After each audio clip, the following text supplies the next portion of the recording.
Let's start. पहले अपन जो है रिवाइज करते हैं जो जो पार्ट अपन ने कंपनीज एक्ट में खत्म कर लिया है, उसके बाद आगे के टॉपिक्स करते हैं। कल अपन ने बहुत इंपॉर्टेंट टॉपिक स्टार्ट किया था और आपकी मैडम की वजह से हम लोगों ने वो टॉपिक को कंप्लीट नहीं किया, क्योंकि वो टॉपिक बहुत रेलेवेंट है आपके एग्जाम पर्सपेक्टिव के लिए। ठीक है, बट सबसे पहले हम लोग स्टार्ट करेंगे विथ व्हाट। ठीक है, क्या स्टार्ट करेंगे हम लोग? सबसे पहले हम लोग डिस्कस करेंगे अबाउट द एक्ट का नाम। एक्ट का नाम क्या है? The companies act 2013। ठीक है, द कंपनीज एक्ट 2013। वैसे बोलने के लिए तो और आंसर में जब हम लोग लिखेंगे तब भी हम लोग द कंपनीज एक्ट 2013 बोलेंगे, बट जब हम कंपनीज एक्ट 2013 बोलते हैं इन आर एग्जाम पर्सपेक्टिव तो दो चीज आ जाता है आपका। दो क्या, तीन, तीन चीज आ जाता है आपका। क्या क्या चीज आ जाता है आपका? सबसे पहले एक्ट तो आता ही है, साथ में क्या क्या आता है आपका? रूल्स आता है, फिर क्या आता है आपका? केस स्टडीज वगैरह आता है। तो मिला के आईसीआई ने आपको दिया है, तो कहने के लिए तो हम लोग बोलते हैं, बट उसमें रूल्स जो 2014 का है, ठीक है, जितने डिफरेंट डिफरेंट सर्कुलर्स या फिर ऑर्डर्स जो भी है सब कुछ आपका आ जाता है।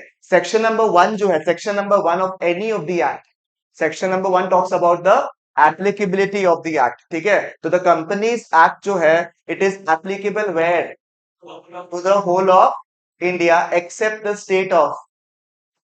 नहीं सर, ऐसा कोई एक्सेप्शन तो पहले भी नहीं था, और ऐसा नहीं है सर कि आर्टिकल 370 के वजह से एक्सेप्शन आया है, पहले से ही क्या था? ये सब स्टेट्स में एप्लीकेबल था। इसके अलावा द कंपनीज एक्ट और कहां कहां एप्लीकेबल है sir? Sir it is applicable कहां कहां आपका, कहां कहां दिख रहा है आपको एप्लीकेबल है? ठीक है sir, it is applicable for the companies which is registered under this act as per section 2 clause 20। Section number 1 बताता है कि ये होल ऑफ इंडिया में है, उसका एप्लीकेबिलिटी और कौन कौन चीजों के लिए है? नंबर 1, वो कंपनीज जो कि इनकॉर्पोरेटेड है अंडर दिस एक्ट और any other previous law. Number 2, insurance companies या फिर बैंकिंग कंपनीज या फिर इलेक्ट्रिसिटी कंपनी या फिर कोई special act of the parliament के थ्रू बना या फिर कोई स्पेशल एग्रीमेंट जो है स्पेशल इनकॉर्पोरेशन हुआ है बाय द सीजी, उस केस में भी कंपनीज एक्ट लगेगा। प्रोवाइडेड, प्रोवाइडेड क्या? जो स्पेसिफिक एक्ट, जैसे आप देख पा रहे हो यहाँ पे ईडा एक्ट दिख रहा है आपको, ईडा दिख रहा होगा, banking regulation act 1949, electricity act 2003, ये सब स्पेसिफिक एक्ट है। तो ऑब्वियसली स्पेसिफिक एक्ट जो है वो कंपनीज एक्ट को ओवररूल कर सकता है, क्योंकि वो स्पेसिफिक क्लॉज बता रहा हूं, वो स्पेसिफिकली बना ही इन कंपनीज के लिए है। बट अगर कुछ मेंशन नहीं किया हुआ है, कोई कॉन्ट्राडिक्शन नहीं है, तो कंपनीज एक्ट इन कंपनीज में लग सकता है। ठीक है, थोड़ा सा और डेफिनेशन को और स्ट्रॉन्ग करते हैं सर। कंपनी का डेफिनेशन जानने का है, और कंपनी का डेफिनेशन कौन से सेक्शन में मेंशन्ड है? 2 क्लॉज 20, जहां पे क्या डिफाइन किया गया है कि company is a company incorporated under this act और any other previous previous company law. Sir क्योंकि ये डेफिनेशन थोड़ा वेग है, इसीलिए मेरा कुछ सवाल मन में आ गया था कि क्या जो बाहर की कंपनीज है जैसे कि माइक्रोसॉफ्ट इंडिया, एनवीडिया, क्या ये सारे कंपनीज है? The answer is what? No sir, ये सभी के सभी क्या है? Body corporate. और हमने एक चीज एस्टैब्लिश किया था कि हो सकता है कि कंपनीज बॉडी कॉर्पोरेट हो, बट बॉडी कॉर्पोरेट कंपनी हो जरूरी? जिस तरीके से सारे के सारे एग्रीमेंट्स कॉन्ट्रैक्ट नहीं है, बट सारे के सारे कॉन्ट्रैक्ट्स एग्रीमेंट है। सही बात है, बिल्कुल यार सर, क्या लिंक किया, क्या बात है सर, वेरी गुड, ब्यूटीफुल। ठीक है सर, क्योंकि और भी कंपनी का डेफिनेशन चाहिए, तो जो आपने 12वीं कक्षा में डेफिनेशन पढ़ा था कि सर कंपनी मांझे वो जिसका एक सेपरेट लीगल एंटिटी होता है, परपेचुअल सक्सेशन होता है, लिमिटेड लाइबिलिटी होता है, कॉमन सील होता है, तो ये सभी के सभी क्या है? कंपनी के डेफिनेशन में आ जाता है। बट सबसे इंपॉर्टेंट चीज था it as an incorporated association, और कंपनी की इनकॉर्पोरेशन जो है वो कौन से सेक्शन में है?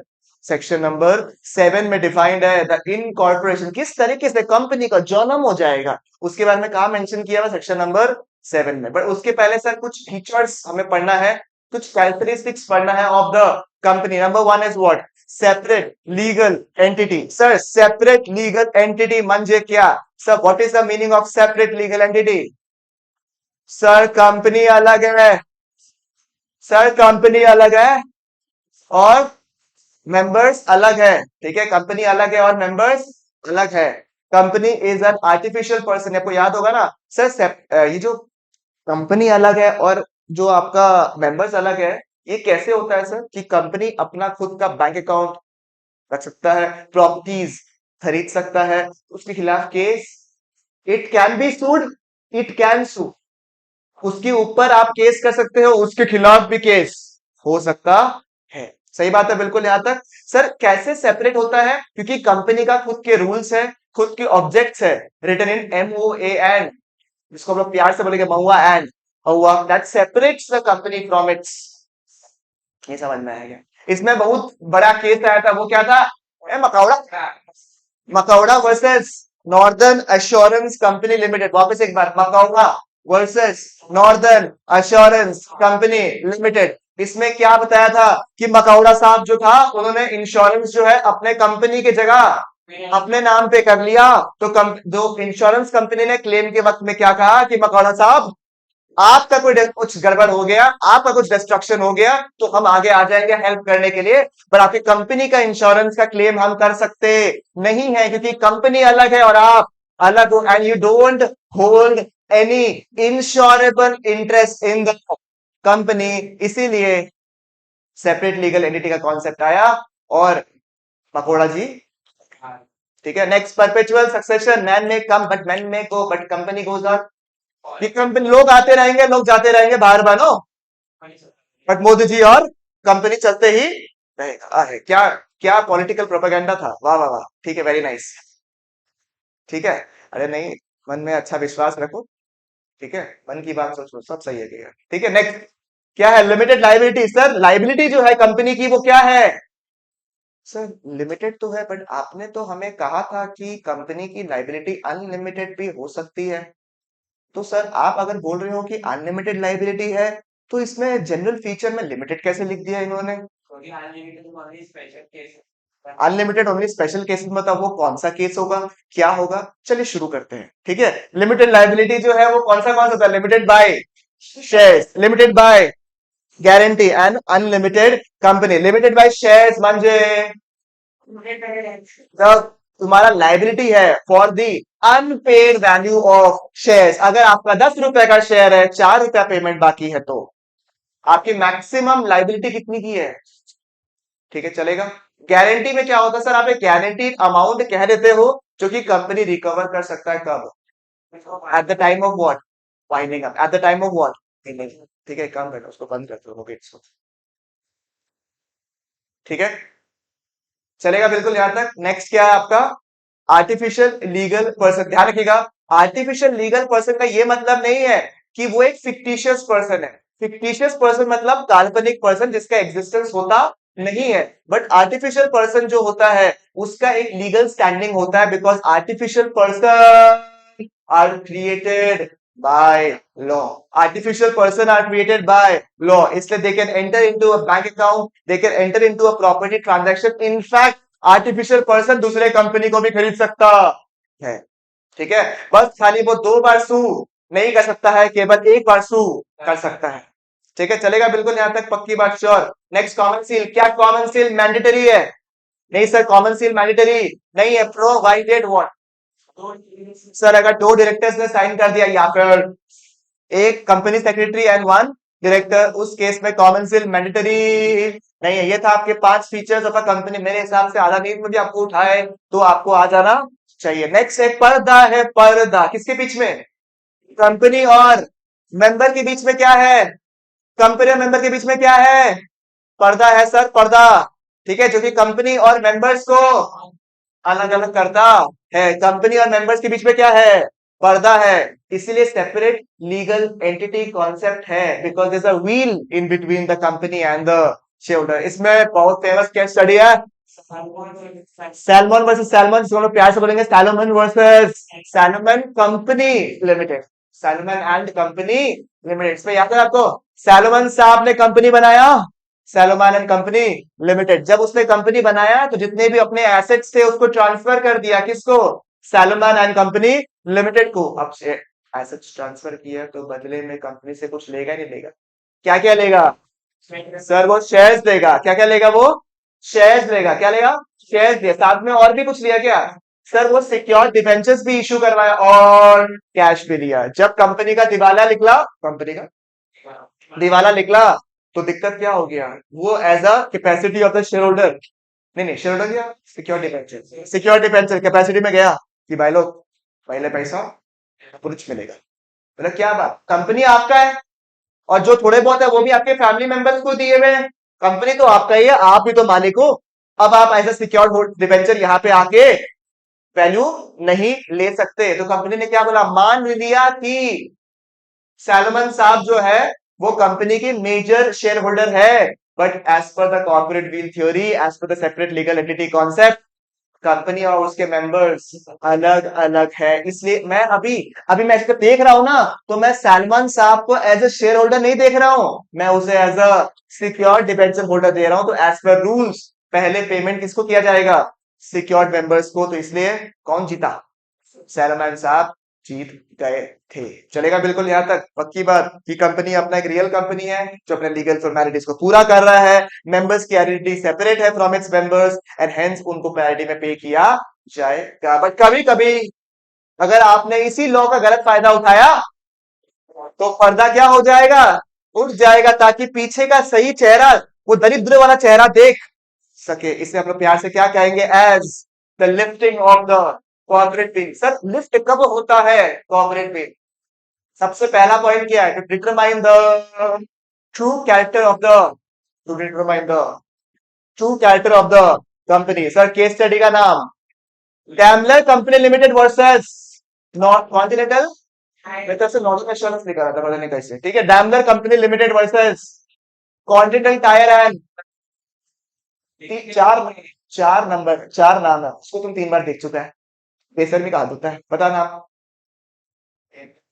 डैमलर वर्सेस दिखेगा तुम, यही सिखाया मैंने तुझे, कुछ भी अपना मन से, डैमलर वर्सेस है ये भाई कॉन्टिनेंटल, ठीक है, बस हमें properly Daimler company limited versus continental tyre and rubber company. जो लोग वीडियो देखेंगे इसी पार्ट को 2-3 बार देख लीजिएगा, तो चलेगा रिपीट कर रहा है मैं, ठीक है, चलेगा, कितना फालतू जोक था। Okay, Daimler company limited versus continental tyre and rubber company. Sir क्या हुआ, ये दोनों कंपनी जो थे वो थे तो यूके में, जो थे यूके में, दोनों कंपनीज अपना बिजनेस कहां कर रहे थे, यूके में कर रहे थे। डैमलर ने कहा कॉन्टिनेंटल साहब बोला हाँ जी, बोलते हैं हमें रबर चाहिए, हमें क्या चाहिए, रबर चाहिए। मैं बोला दे देंगे, कोई दिक्कत नहीं, आप एडवांस भिजवा दीजिए हमें।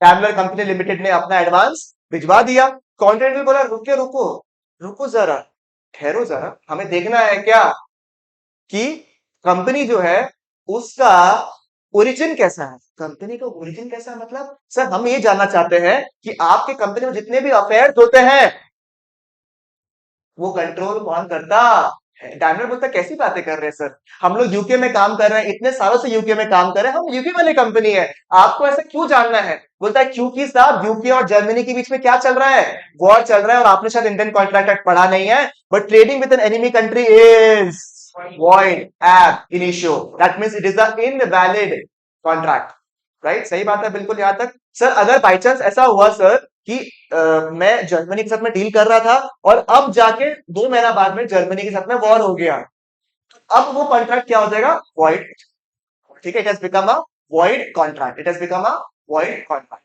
तो आपको सब्जेक्ट देखना पड़ेगा, ऐसा नहीं आप डायरेक्टली बोल दो कि वॉइड एब इनिशियो ही होगा हमेशा, ठीक है, depends on the situation, right. Okay sir, तो डैमलर कंपनी लिमिटेड जो था उसका ट्रू कैरेक्टर ढूंढने के लिए, देखने के लिए कि उसके जो अफेयर्स है वो कंट्रोल कौन कर रहा है, कहीं उनके मेंबर्स एनिमी कंट्री को तो नहीं है, उसको देखने के लिए we have to lift the corporate veil to determine the true character of the company, and we saw कि जो उनके मेंबर्स है वो कहाँ के हैं, जर्मनी के हैं। तो इस केस में क्या होगा,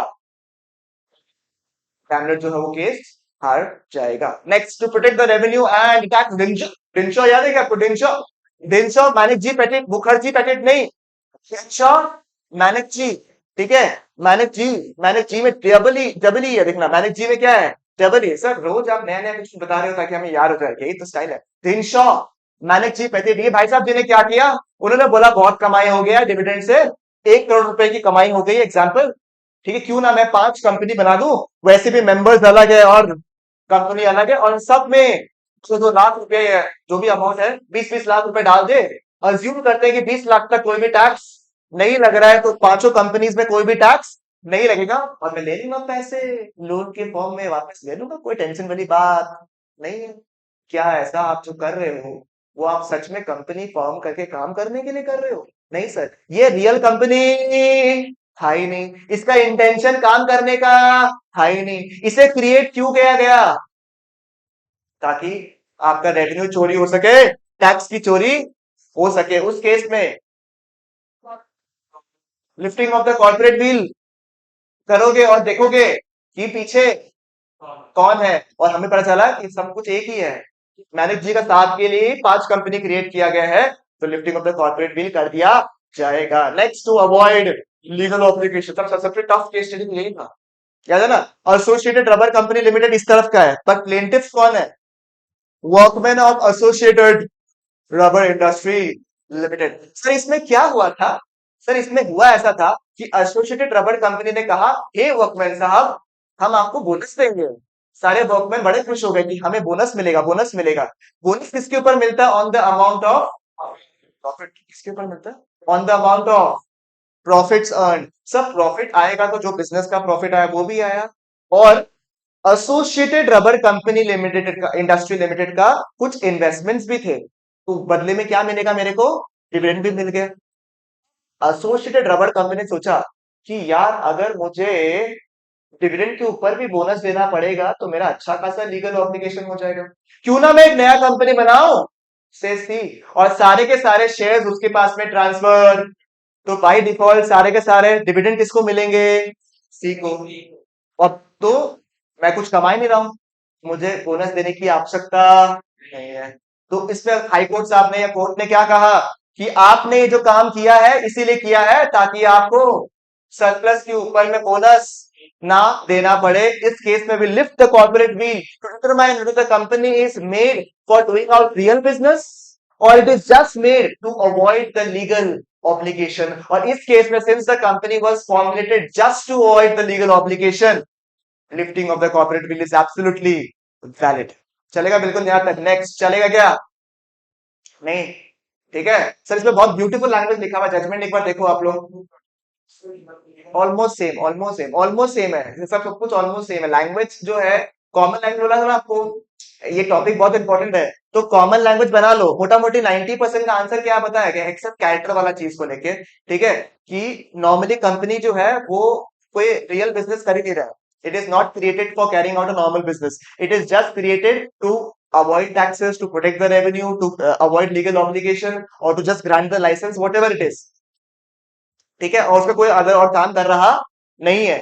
hence the company is just formulated to avoid a whatever, avoid whatever। ठीक है, हेंस रेफरिंग टू केस ये, और referring to the landmark case in this, we can see that we have to lift the corporate veil to determine the true that answer. ऐसे लिख सकते हो हर answer, इसको आप अगर ढांचा बना दोगे एक बार के लिए, it have a beautiful answer. ठीक है चलेगा? आइए सर, सर और चलिए आइए सर, क्या लिखा हुआ है सर? Here a company created a subsidiary company and transfer to it. मैं सर ये रीडिंग क्यों कर रहा हूं, बिकॉज इससे आपको क्या मोटा मोटी पॉइंट्स मिल जाएगा। ठीक है ना? आइए, here a company created a subsidiary and transfer to it, it's investment holdings is a bid to reduce, is to reduce what? The liability to pay bonus of the workers या to the workers. Thus Supreme Court brush aside, not necessary कि आप brush aside लिखो, लिख लिया अच्छा बात है, burst aside अच्छा लाइन, एक अच्छा लाइन है, बस ऐसा कुछ नहीं कि इसकी वजह से आपको एक्स्ट्रा 1 मार्क मिल जाएगा, ऐसा कुछ नहीं। Brushed aside the concept of separate legal existence, या फिर आप लिख सकते हो in the case of it brushed aside the concept of corporate veil theory, वो भी चल सेम बात है। ठीक है, the new company has been formed having no assets of its own and those transferred by its principal business only, and उनका intention कुछ नहीं था to create or do any business or to earn any income except the dividend that needs to be earned from the other company। hence इसका purpose कुछ नहीं है, just to receive the amount of shares from the principal company। hence it is a perfect situation in which we lift the corporate bill to determine whether the company has been formulated just to avoid any legal obligation or not। ठीक है, ये language sir कैसे आ गया? अरे sir time time के साथ में आ जाएगा। ठीक है, कोई दिक्कत वाली बात नहीं है। ठीक है। एवरी लैंग्वेज कम्स प्रोवाइडेड कि आपको रीडिंग का कितना शौक है। अगर आप एक एक वर्ड को प्रॉपर्ली पढ़ते रहोगे and avoid the main problem क्या होता है पता है क्या, अपन सोचता है अपन सब कुछ रट्टा मार लेगा बैठ के, पॉसिबल नहीं है साहब। कितना रट लोगे? सीए फाउंडेशन में तो रट भी लोगे, चलो मान लिया एक बार के लिए मैंने रट भी लोगे, आप पूरा पूरा किताब रट लिया, कितना सा तो मोटा किताब है तो वेरी फाइन, ठीक है रट लोगे, कोई बड़ी बात नहीं है। ठीक है, हमारे नोट्स दे दोगे उसको रट लोगे कम से कम, ठीक है, वो और पतली है, बट द पॉइंट इज कितना रटोगे। आपको कुछ ना कुछ स्मार्ट तरीका निकालना पड़ेगा जिसके थ्रू आपके पास एक कॉमन आंसर हो, जिसके थ्रू हमें पता हो। You should know how you start the 4 mark question और 6 मार्क क्वेश्चन। इसलिए टेस्ट भी बहुत लिया जाता है ताकि वो writing habit with every test will improve. जो आपका पहला टेस्ट होगा से लेके आई थिंक द थर्ड और द फोर्थ टेस्ट हुआ था, ये लॉ का सेकंड हुआ था ना, सेकंड। तो अभी तो लॉ का कम ही हुआ है अपना टेस्ट, ठीक है। तो फर्स्ट से सेकंड में कुछ ना कुछ तो इंप्रूवमेंट आया है ना in writing of answers. This will come over time. जब आप लिखते रहोगे लिखते रहोगे लिखते रहोगे, सुनते रहोगे लिखते रहोगे लिखते रहोगे, ठीक है। और थोड़ा स्मार्ट बनो, तो ओपन एआई है, चैट जीपीटी है, उसको बोलो frame an answer for me for 2 marks for the case study Dalmia versus Jamnagar company limited, maybe you will get a very good answer. You have to be smart, ठीक है, you have to be smart to understand कि आप पीछे नहीं रह सकते, ठीक है। आइए नेक्स्ट क्या लिखा हुआ है, formation of subsidiaries to act as a, अरे सर मैंने खुद लाइसेंस अप्लाई करने के लिए गया था, कौन, ये मर्केंटाइज ट्रांसपोर्ट लिमिटेड, ये खुद गया था किसके लिए, लाइसेंस अप्लाई करने के लिए कि वो ट्रांसपोर्ट बिजनेस कर सके। किससे लेने गया, ब्रिटिश ट्रांसपोर्ट कमीशन से। कुछ क्राइटेरिया की वजह से ब्रिटिश ट्रांसपोर्ट कमीशन ने मर्केंटाइज ट्रांसपोर्ट लिमिटेड को मना कर दिया कि हम आपको लाइसेंस नहीं दे सकते हैं। तो मर्केंटाइज ने दिमाग लगाया, क्यों ना मैं, क्यों ना मैं, क्यों ना मैं, क्या करूं, क्या करूं, क्या करूं, सब्सिडरी क्रिएट कर लूं ताकि ताकि ताकि मुझे लाइसेंस मिल सके, और क्योंकि मेरा सब्सिडरी अलग है, मैं अलग हूं, तो कोई टेंशन वाली बात नहीं है। इस केस में आपने क्यों क्रिएट किया, ताकि आप सब्सिडरी को इसलिए नहीं क्रिएट करना चाहते ताकि वो कोई बिजनेस करे या कोई एसेट्स ओन करे, just for the purpose of getting a licence you have created, और the subsidiary is acting as a agent, उस केस में लिफ्टिंग ऑफ द कॉर्पोरेट भी हो जाएगा। नेक्स्ट लास्ट पॉइंट क्या लिखा हुआ, कंपनी फॉर्म फॉर फ्रॉड और इनप्रॉपर कंडक्ट और टू डिफीट द लॉ। सुनेगा, सुनेगा, ये केस स्टडी को मैंने बहुत वर्बली डिस्कस नहीं किया आपके साथ में। गिलफोर्ड मोटर दिख रहा है आप लोग को, ठीक है, इसमें क्या था सुनो, Gilford motor company versus Horne, उसमें क्या लिखा था देखो, क्या हुआ सुनो, मैं और रौनक एक पार्टनरशिप फॉर्म में थे, ठीक है, मैं और एक रौनक क्या थे, पार्टनरशिप फॉर्म में थे। या फिर एग्जाम्पल लेते हैं, दोनों ही केस में इट इज एप्लीकेबल, तो इसमें दोनों डिस्कस कर रहे थे आपके साथ में, ठीक है। I and Raunak are in partnership form, I and Raunak are in employment terms also, मतलब रौनक एज एन एम्प्लॉय मेरे कंपनी में काम कर रहा है, राइट, फिर है ना, कंपनी में पार्टनर है, कंपनी में एम्प्लॉय है, दोनों केसेस में इट इज एप्लीकेबल, ठीक है। आपको याद होगा we have studied Indian contract act unit number 3, ठीक है ना, रेस्ट्रेंट्स वाला पॉइंट याद है, रेस्ट्रेंट्स, ठीक है, आपको शादी करने से मैं रोक, मैं आपको बिजनेस करने से रोक कह सकता हूँ, ठीक है, ऐसा कुछ कुछ पॉइंट्स था रेस्ट्रेंट से रिलेटेड। उसमें से रेस्ट्रेंट था कि मैं आपको बिजनेस करने से रोक नहीं सकता हूँ। अगर मैंने आपको बिजनेस करने से रोका और उसके बदले मैंने आपको पैसे दिए, वो अपने आप में कोई कॉन्ट्रैक्ट होता ही नहीं है, it's a void contract, right. तो इसमें कोई भी लीगल एग्जिस्टेंस नहीं है। याद आ रहा है या नहीं आ रहा है आप लोग, इसका मगर एक्सेप्शन था कि अगर आप मेरे साथ में पार्टनरशिप में हो तो I can put out certain reasonable limits on you, मैं आपके ऊपर कुछ रीजनेबल लिमिट्स या रेस्ट्रिक्शंस लगा सकता हूँ। याद आ गया आप लोग को परफेक्टली। गुडविल वाला केस में भी होता है ना, गुडविल अगर मैंने आपका परचेज कर लिया तो भी मैं आपके खिलाफ रीजनेबल रेस्ट्रिक्शंस लगा सकता हूँ। और अगर आप मेरे एम्प्लॉयमेंट भी हो तो during the point of employment भी मैं आपके अगेंस्ट रीजनेबल लिमिटेशन लगा सकता। मैंने रौनक को बोला, सुन रौनक, तू अभी पार्टनरशिप छोड़ रहा है। रौनक बोला, हाँ भैया मुझे पार्टनरशिप छोड़ना पड़ेगा, मैं अपना खुद का बिजनेस करना चाहता हूँ। मैंने बोला कोई दिक्कत नहीं रौनक, बिंदास कर, बट एक काम कर, हमारे जो एग्जिस्टिंग बिजनेसेस के जो जितने भी कस्टमर्स थे, आप उनको सॉलिसिट मत करना। आप उनको क्या मत करना, सॉलिसिट मत करना। सॉलिसिट मतलब आपको ये नहीं बोलना है किसी कस्टमर को, सुनिए ना, हम आपका काम हम ही करते हैं, आप उनको क्यों दे रहे हैं, आप उनको कितने देते हैं, 20,000 रुपए देते हैं, हम आपको 12,000 में काम करते हैं, ठीक है, हम 12,000 नॉट अनयूजुअल बिकॉज कोई ऐसा डायरेक्ट रिलेशनशिप नहीं है, ठीक है, बट ये करते ही नॉन, इसको सॉलिसिटिंग द क्लाइंट। एग्जाम्पल क्या हुआ सुनो ना, जैसे आप देखते होंगे बड़ा बड़ा कोई सीए फर्म का होर्डिंग देखा है क्या, बड़ा बड़ा, तो बड़ा बड़ा होर्डिंग देखा है आपने, कहाँ देखा है, अलाउड नहीं है नियम से। प्रोफेशनल एथिक्स में लिखा हुआ है कि एक सीए अपने काम के लिए सॉलिसिट नहीं कर सकता किसी क्लाइंट को, दिखा नहीं सकता है कि देखो इस सीए फर्म ने आईपीएल स्पॉन्सर किया है, यहाँ लिखा हुआ है सीए दीपेश एंड एसोसिएट्स, ऐसे अलाउड नहीं है, ये अलाउड नहीं है, नहीं तो अब तक आ जाता स्पॉन्सरशिप। ठीक है, चलेगा, ये अलाउड नहीं है, हमारे तरफ सॉलिसिट हो रहा है क्लाइंट, क्लाइंट को जैसे लगेगा कि यार ये तो बहुत बड़ा सीए है यार, इतना स्पॉन्सर कर दिया, इसके पास जाना पड़ेगा, ये हमको बचा लेगा। समझ, साइकोलॉजिकली आपका एक गलत इंटेंशन क्रिएट होता है, सॉलिसिटिंग द क्लाइंट। इसके थ्रू क्या होता है, आप कस्टमर्स को गलत तरीके से अक्वायर कर रहे हो।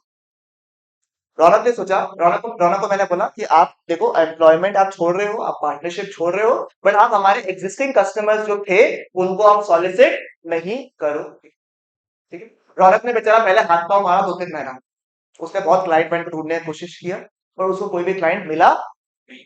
रौनक सोचता हम क्या करें, बिजनेस में सरवाइव तो करना ही है, बिजनेस में सरवाइव तो करना ही है। उस केस उस केस में रौनक क्या करेगा बताइए, रौनक बोला हमें कंपनी सेटअप करते हैं, रॉनी लिमिटेड। और हमने क्या किया, एक कंपनी सेटअप कर दिया रॉनी लिमिटेड, और रॉनी लिमिटेड के थ्रू अपने सारे जो पुराने क्लाइंट्स थे उसको सॉलिसिट कर रहा है। मैं बोला रौनक, तूने यार साइन किया था, तूने वादा किया था कि तू किसी भी कस्टमर को सॉलिसिट नहीं करेगा। रौनक बोलता मैंने कहा किया सर, रॉनी लिमिटेड ने किया, और आपने एग्जैक्ट नहीं पढ़ा है, रॉनी लिमिटेड और रौनक सेपरेट लीगल एंटिटी है। क्या आपको लगता है कि Ronnie Limited was set up just to carry out a valid business? नहीं sir, it was just created to solicit the customers which Raunak could not do it directly. तो ये एक्टिविटी करने के लिए, is it a fraud? Yes sir, it is an improper conduct. Yes sir, तो आपने company form ही क्यों किया है, ताकि जो काम आप डायरेक्टली एज एन एक्टिविटी नहीं कर सकते हो उसके लिए आपने कंपनी क्रिएट कर लिया है। तो do you think the lifting of the corporate veil has to be done in this case? The answer is what, yes. समझ में आया आपको? तो ये दोनों तीनों केस स्टडी बहुत रेलेवेंट है आपके एग्जाम पर्सपेक्टिव के लिए, मैंने आपके साथ डिस्कस कर लिया है। अगर आप समझ पाओगे सबका ऑलमोस्ट कॉमन है except character of the company, smartly पढ़ोगे तो ज्यादा अच्छा करोगे एग्जाम्स। ठीक है, इज इट फाइन? मुझे बताइएगा कोई भी दिक्कत तकलीफ कोई भी इशू यहाँ तक। Lifting of the corporate bill, solid corporate bill, solid है बिल्कुल यहाँ तक, पक्की बात, श्योर। एक बार मैं अगर आईसीआई का मॉड्यूल में आ जाता तो देखिए corporate bill, Salomon versus Salomon वाला केस दिया हुआ, lifting of the corporate bill का सारा केस स्टडी दिया हुआ आप लोगों को यहाँ पे। ठीक है, इज इट फाइन यहाँ तक? ओके सर, नेक्स्ट हमने क्या पढ़ा था इसके बाद में, कोई मुझे बता पाएगा इसके बाद? कौन सा? हाँ हाँ हाँ, यही बात है, ये मोटर कंपनी के रिलेटेड सेटअप किया था उस तरीके से था। क्योंकि आपको डायरेक्टली वो पर्टिकुलर केस तो डायरेक्टली नहीं चाहिए ना, इसलिए मैंने आपको मोटा मोटी बता दिया। और जो क्वेश्चन एक इंपॉर्टेंट है फ्रॉम द एग्जाम पर्सपेक्टिव वो भी मैंने आपको डिस्कस कर दिया ताकि आप लोगों को इजी हो जाए। ठीक है, इज इट फाइन? कोई इशू बताएगा यहाँ पे? सही है। फिर हमने क्या पढ़ा था सर? सर उसके बाद में फिर हमने टाइप्स ऑफ कंपनी नहीं पढ़ा था, हमने ऐसे वर्बली पढ़ा था खाली types of company. But sir हमने पढ़ा था कि सर कंपनी टाइप्स तो हम पढ़ लेंगे, बट कंपनी सर फॉर्म कैसे करना है, कंपनी को हम लोग फॉर्म कैसे करना है, उस प्रोसेस को बोलते हैं प्रमोशन। उसको क्या कहते हैं? प्रमोशन। प्रमोशन मतलब सारे वो स्टेप्स जो मैंने लिए ताकि कंपनी जो है एग्जिस्टेंस में आ सके और उसको हम लोग चला सके। और सर प्रमोशन करने के लिए एक पात्र या एक कैरेक्टर जो बहुत इंपॉर्टेंट है वो कौन है? Promoters. Promoters is defined under section 2 clause 69। 2 clause 69 में किसका डेफिनेशन दिया हुआ है? प्रमोटर का डेफिनेशन दिया हुआ है। सर प्रमोटर मानते क्या? सर नॉर्मल लैंग्वेज में वो इंसान जो बिजनेस को इनिशिएट करता है, शुरू करता है, उसे हम क्या कहते हैं? प्रमोटर कहते हैं। हम क्या कहते हैं उसे? प्रमोटर कहते हैं। सर उसके अलावा सर लीगल प्रॉपर डेफिनेशन क्या दिया हुआ है प्रमोटर का सर? सर प्रमोटर का लीगल डेफिनेशन या प्रॉपर डेफिनेशन क्या दिया हुआ है आपका?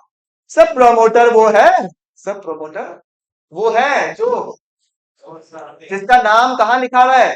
प्रोस्पेक्टस में और कंपनी के एनुअल रिटर्न में लिखा हुआ है। जो कंपनी में जितने भी अफेयर्स हो रहे हैं उनको कंट्रोल करता है, चाहे वो डायरेक्ट अफेयर्स हो, इनडायरेक्ट अफेयर्स हो, शेयर होल्डर का अफेयर हो, डायरेक्टर का अफेयर हो या किसी और का अफेयर हो, सारे अफेयर्स को कौन कंट्रोल करता है?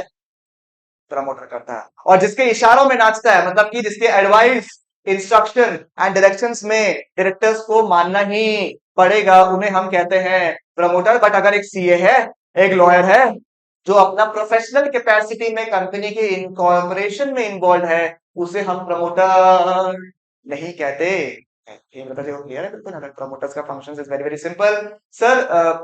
फॉर्मेशन ऑफ कंपनी आपको पता होगा, limited liability, unlimited liability, private company and, ठीक है सर। पहले सेक्शन नंबर 7 करते हैं, उसके बाद सब्सक्राइबर्स टू मेमोरेंडम वाला पॉइंट करेंगे। सेक्शन नंबर 7 में सर कितने कितने 7 डॉक्यूमेंट्स चाहिए for the incorporation of a company, for the incorporation of a company. Sir incorporation का सेक्शन नंबर 7, डॉक्यूमेंट्स भी 7। सर कंपनी में क्या होता है सर, कंपनी के प्रमोटर्स होते हैं, ठीक है।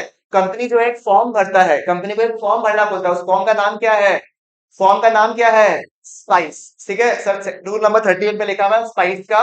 सर स्पाइस का ई जो है, ई वो शॉर्ट, वो स्मॉल नंबर, स्मॉल लेटर है, इस पे गलत लिखा हुआ है स्पाइस में। क्या है sir, simplified proforma for incorporation of a company. Basically क्या एक फॉर्म है जिसको भरना पड़ेगा for the incorporation of a company. Form का नाम जो है वो आईएनसी में है, INC 32 is the basic form, INC 33 में फॉर्म फिलअप करना पड़ता है फॉर एमओए, एंड आईएनसी 34 में एओए, ठीक है। आपके स्पाइस फॉर्म के साथ में कुछ डॉक्यूमेंट्स भी आपको जमा करना पड़ता है। वो कितने डॉक्यूमेंट्स है, 7 डॉक्यूमेंट्स जमा करने पड़ेंगे। सबसे पहले MoA and memorandum of association, articles of association. Number 2 sir address of correspondence till the registered office is set up. ये अनुष्का जी इधर आइए, थोड़ा सा चेहरा नहीं दिख रहा आपका, ठीक है।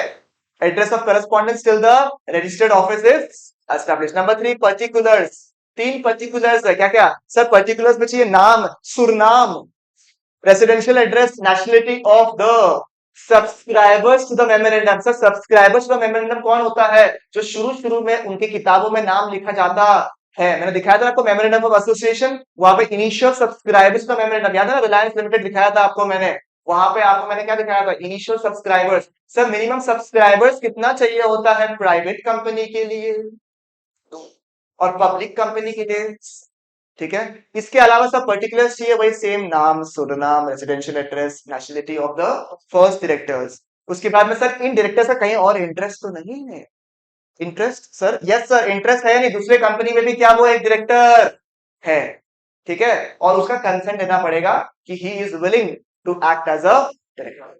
सर डिक्लेरेशन और एफिडेविट, डिक्लेरेशन और affidavit, particulars declaration affidavit, particulars declaration affidavit, particulars declaration affidavit. Particulars हमने पढ़ लिया है, डिक्लेरेशन कौन देगा, ठीक है, कौन देगा सर, जो कंपनी के फॉर्मेशन में इन्वॉल्व है और जिनका नाम आर्टिकल्स में लिखा हुआ है कि जितने भी रूल्स एंड रिक्वायरमेंट्स है of the act have been complied through.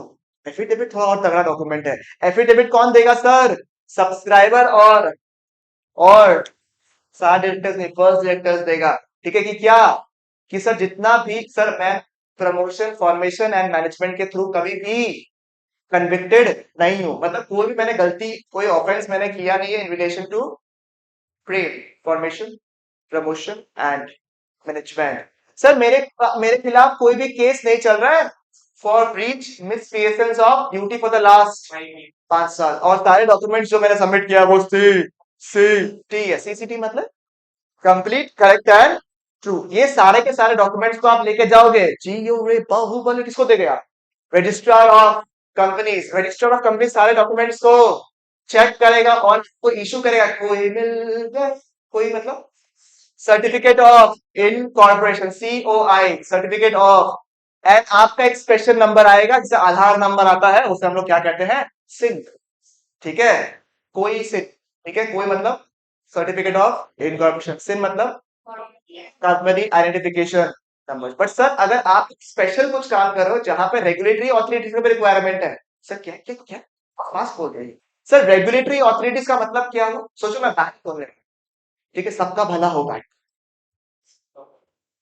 ठीक है, ये सबका मालिक एक बैंक, ठीक है। अगर मैंने ऐसा बैंक खोला तो खाली कंपनीज एक्ट के प्रोविजन से काम हो जाएगा क्या, नहीं सर, मुझे बैंकिंग रेगुलेशन एक्ट के भी प्रोविजंस को फुलफिल करना पड़ेगा, तो उनसे भी अप्रूवल लेना पड़ेगा। बट सर अगर मैंने कभी भी कुछ गड़बड़ किया, अगर मैंने डॉक्यूमेंट्स जमा करते वक्त कुछ गड़बड़ किया, या फिर इनकॉर्पोरेशन होने के बाद भी कुछ गड़बड़ का बारे में पढ़ा चला, तो मेरे खिलाफ मुकदमा चलेगा, मुकदमा अंडर सेक्शन 447। और यहां रुकने वाला नहीं है, यहां रुकने वाला नहीं है, ट्राइब्यूनल भी ऑर्डर पास कर सकता है डिपेंडिंग ऑन कितना गुस्सा है। सर पहले लेवल पे गुस्सा में वो क्या करेगा, बोलेगा ए मैनेजमेंट, चेंज कर। नहीं नहीं, वो तो बाद में गुस्सा है भाई, वो तो बाद में है गुस्सा। पहला गुस्सा में वो क्या कहेगा, ए मैनेजमेंट तेरा शक्ल पसंद नहीं है, चेंज कर।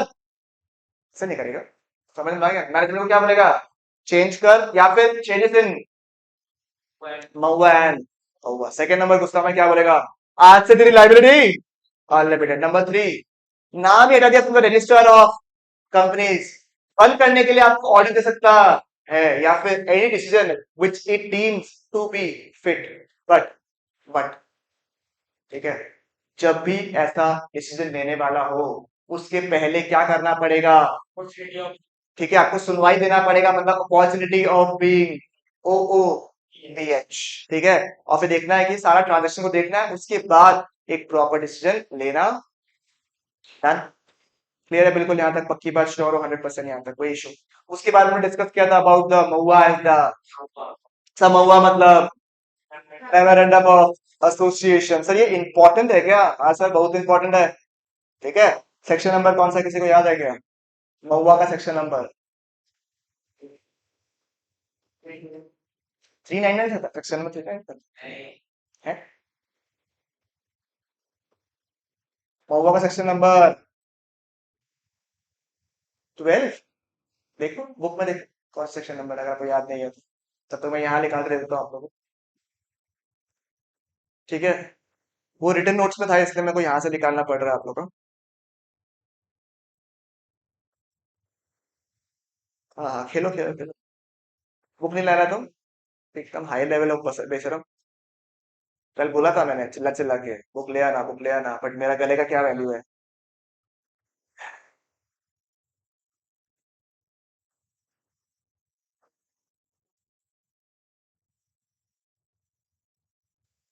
महुआ में क्या लिखा हुआ है sir, Mahua section number, section number, section number 4, section number 4 of the companies act 2013 mentions about what, memorandum of association. Sir memorandum of association बहुत भारी डॉक्यूमेंट है।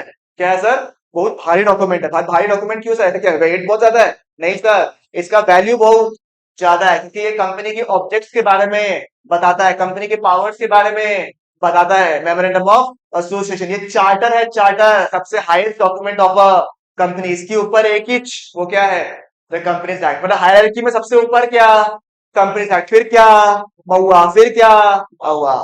समझ में आया क्या? तो सारे के सारे इसमें कई सारे क्लॉजेस होते हैं, कई सारे clauses. Number one, name clause. Number one क्या है, नेम क्लॉज। फिर यहाँ दिख रहा नहीं है क्या, नेम क्लॉज दिख रहा है क्या? इसमें बताना है कि आपका नाम क्या है। फिर नेक्स्ट, रजिस्टर्ड ऑफिस क्लॉज, कि आपका रजिस्टर्ड ऑफिस कहाँ पे है। सर पूरा एड्रेस या स्टेट का एड्रेस? स्टेट का एड्रेस। नेक्स्ट, ऑब्जेक्ट क्लॉज, कि आपकी ऑब्जेक्टिव क्या है। Next, liability, is it liability by shares, by guarantee. ठीक है, नेक्स्ट, कैपिटल क्लॉज, कैसे आपने डिवाइड किया, नॉमिनल कैपिटल कितना है। फिर यानी एसोसिएशन क्लॉज, ठीक, वही तुम्हारा किस हिसाब से तुम सेटअप कर रहे हैं, क्या कर रहे हैं। ठीक है, किसके पास कितना शेयर्स है, एटलीस्ट एक शेयर होल्डर के पास में एक शेयर है या नहीं है, ये सारे के सारे। और सर अगर महुआ हुआ के फॉर्मेट को देखना है तो सर अलग अलग टेबल्स दिया हुआ है, ए बी सी डी। ए बोले तो लिमिटेड बाय शेयर्स, ए बोले तो लिमिटेड बाय शेयर्स, बी बोले तो guarantee and not having any share capital. Next, C मतलब गारंटी है but having a share capital, चलेगा क्या? डी, नेक्स्ट, पता है आप लोग, चल जाएगा, हो जाएगा। Is it fine? क्लियर है बिल्कुल यहाँ तक? ठीक है, अच्छा माइनर साइन कर सकता है क्या महुआ को? नहीं। उसका गार्डियन, यस सर। उसका कैपेसिटी क्या होगा, पर्सनल, पर्सनल कैपेसिटी होगा। और सब बहुत बेहतरीन टॉपिक्स अपन ने लास्ट क्लास में किया था, जिसकी वजह से अनुष्का भाग गई थी। वो क्या था आपका, डॉक्ट्रिन का कॉन्सेप्ट, डॉक्ट्रिन ऑफ अल्ट्रा। पहला डॉक्ट्रिन क्या है, अल्ट्रा वायर्स। दूसरा डॉक्ट्रिन, सर ऐसे तो इंडोर मैनेजमेंट ही है, बट उसके नीचे क्या आता है, डॉक्ट्रिन ऑफ कंस्ट्रक्टिव नोटिस है number 3, doctrine of indoor management. Sir doctrine of ultra vires मतलब beyond the powers of the company, के पावर्स कहाँ मेंशन किए हुए रहते हैं, इधर इन द एमओए, और मतलब अगर किसी कंपनी ने एमओए के खिलाफ कुछ काम किया, क्या किया, एमओए के खिलाफ काम किया, तो क्या होगा, it will be void at शुरू से खारिज है ये, कोई भी हालत से ये वैलिडेट हो सकता नहीं है। नहीं, वो तो अलग मैटर हो गया बिल्कुल। रेटिफिकेशन पॉसिबल, मतलब रिकरेक्शन पॉसिबल। सर इंजंक्शन लगा सकता है क्या? यस सर, अगर उस अमाउंट को आपने यूटिलाइज किया नहीं है तो आपके ऊपर इंजंक्शन लगा सकता। इंजंक्शन मतलब स्टे ऑर्डर, स्टे ऑर्डर लगा सकता।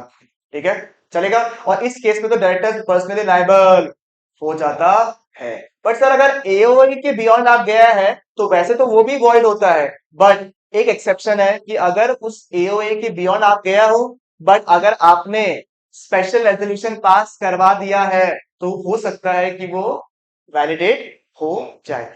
एमओए के अगेंस्ट ऐसा पॉसिबल नहीं है। केवल किसमें एक्सेप्शन है इसका? ए ओ ए। इसमें बहुत प्यारा केस था और बहुत important. Ashbury Railway Carriage and Iron Company limited versus Riche साहब, याद है ना रिची साहब? सर रिची साहब के साथ में क्या हुआ था, किसी को याद है क्या?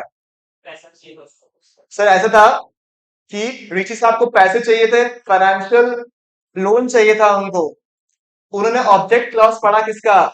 एशबरी का ऑब्जेक्ट क्लॉज पढ़ा। और उसमें लिखा हुआ था कि उसका मेनली रेलवे वगैरह का सप्लाई अप्लाई, वर्क कॉन्ट्रैक्ट से रिलेटेड काम वाम करते थे। उसमें से एक वर्ड उन्होंने पकड़ लिया, कौन सा? सर ये वर्ड कौन सा? General contract. ये जनरल कॉन्ट्रैक्ट वर्ड पढ़ लिया और उन्होंने कहा कि आप तो फाइनेंशियल लोन भी दे सकते हो। तो उसने कहा कैसे? अरे इसमें लिखा हुआ जनरल कॉन्ट्रैक्टर्स, जनरल में तो सब कुछ आ जाएगा। तो ये मुद्दा कहाँ चला गया? कोर्ट चला गया। कोर्ट ने बोला सुनिए, माना कि जनरल कॉन्ट्रैक्टर्स लिखा हुआ है, बट हमने जब इंटरप्रिटेशन हम करते हैं लॉ का, वी रीड मतलब द जनरल क्लॉज जो है, it will take its meaning from its specific counterpart, right? तो स्पेशल जो है, स्पेसिफिक क्लॉज जो है, it will follows the general clause also. यानी कि एग्जाम्पल था मिल्क प्रोडक्ट्स एंड अदर्स, तो इसमें कौन सा होगा? मिल्क से आसपास के जितने प्रोडक्ट्स है उसमें हम डील कर सकते हैं। ठीक है, ठीक है, इसको बोलते हैं एडजस्टम। एडजस्टम मतलब specific meaning will, general meaning will take the meaning from its specific counterpart. ठीक है, एडजस्टम जनरस। चलेगा, आप अगर लिख सकते हो तो एग्जाम में लिख लीजिए। चलेगा, दिस आर द डन। फिर the doctrine of constructive notice. Doctrine of constructive notice किसको प्रोटेक्ट कर रहा था? किसको? कंपनी। सर शॉर्टकट क्या देता? CO, company. सर ये किसको प्रोटेक्ट करता है हेमलता जी? कंपनी को। सर कैसे प्रोटेक्ट करता है? डॉक्ट्रिन ऑफ कंस्ट्रक्टिव नोटिस ये डीम्ड मानता है, ये अजम्पशन मानता है कि अगर अनुष्का जी आप कंपनी से डील कर रहे हो तो आपने कंपनी के जो पब्लिक डॉक्यूमेंट्स है जैसे MOA and AOA, you have read and understood it properly. You have read and understood it, you have read and understood it properly. आप ऐसे नहीं बोल सकते ओ शिट मैंने तो एमओए एओए पढ़ा ही नहीं। अच्छा पढ़ना पड़ता है, याद है ना आपको? मैंने आपको एक्टिवा वाला एग्जांपल दिया था। वहां पे अगर कहीं लिखा हुआ वेयर हेलमेट आपने पढ़ा नहीं तो आपके खिलाफ तब भी फाइन लग सकता है। चलेगा, बिल्कुल यहाँ तक पक्की बात, श्योर 100%। ठीक है, या फिर ऐसे क्या है ना, ये भाई साहब जी को तो पता ही है आपको। ठीक है, पान मसाला खाने का आदत है, खा वो के कहीं भी थूक देता है। ठीक है, एक सेकंड रुकिए। हाँ बताइए क्या बात है? ऐसे करके अगर करेगा बाई चांस और वहां पे सोचो इसने डोंट स्पिट लिखा हुआ नहीं था, या फिर पब्लिक प्लेसेस में तो स्पिट करना पॉसिबल नहीं है। ठीक है, तो उस केस में क्या हो सकता है? इसके खिलाफ फाइन लग सकता है क्या? इसने बोला हमने तो देखा ही नहीं बोर्ड। बोला देखने से क्या है? It is deemed, it is assumed कि जब आप सड़क पे चल रहे हो तो आप थूकोगे नहीं। इतने प्रोविजन आपको पता पते है, पता है। ठीक है, चलेगा बिल्कुल यहाँ तक। This was a doctrine of constructive. But sir जो इंसान कंपनी से डील कर रहा है वो कंपनी के पब्लिक डॉक्यूमेंट्स पढ़ सकता है, बट कंपनी के इंटरनल प्रोसीडिंग से हर में जाने जरूरी नहीं है। तो ये चीज जो है एज अ वेपन यूज ना कर ले कंपनी, इसलिए आया। क्या आया? स्वागत नहीं करोगे इसका? क्या लिखा हुआ? Doctrine of indoor management. Hemlata ji, indoor management किसको बचाता है? आउटसाइडर को बचाता है। It is in favour of the outsider. ठीक है, कि बोलता है कि यस, assumption है कि outsider should know about the company's public documents but not about the internal proceedings. ठीक है, हम यही assumption करेंगे कि कंपनी के internal proceedings are being carried out regularly. Are being carried out regularly. इसको हम लोग प्यार से द टर्कवांड रूल भी बोलते हैं। Turquand rule after the famous case study of the Royal British Bank versus Turquand. ठीक है, क्या हुआ सुनो, क्या हुआ? ठीक है, क्रेडिटर्स जो है वो पैसा बोरो कर सकता है या नहीं कर सकता है, उसके लिए हमने एमओए एओए पढ़ लिया था। एमओए में मेंशन किया हुआ था, एमओए एंड एओए में मेंशन किया हुआ था कि yes, directors can borrow the amount provided कि शेयर होल्डर जो है वो अप्रूवल आपको दे दे। ठीक है, मतलब शेयर होल्डर्स कैसे अप्रूवल देगा आपको? In a general meeting. Share holders लोग अप्रूवल कैसे देगा? याद है ना, मैं सिखाया था आपको जनरल मीटिंग के बारे में।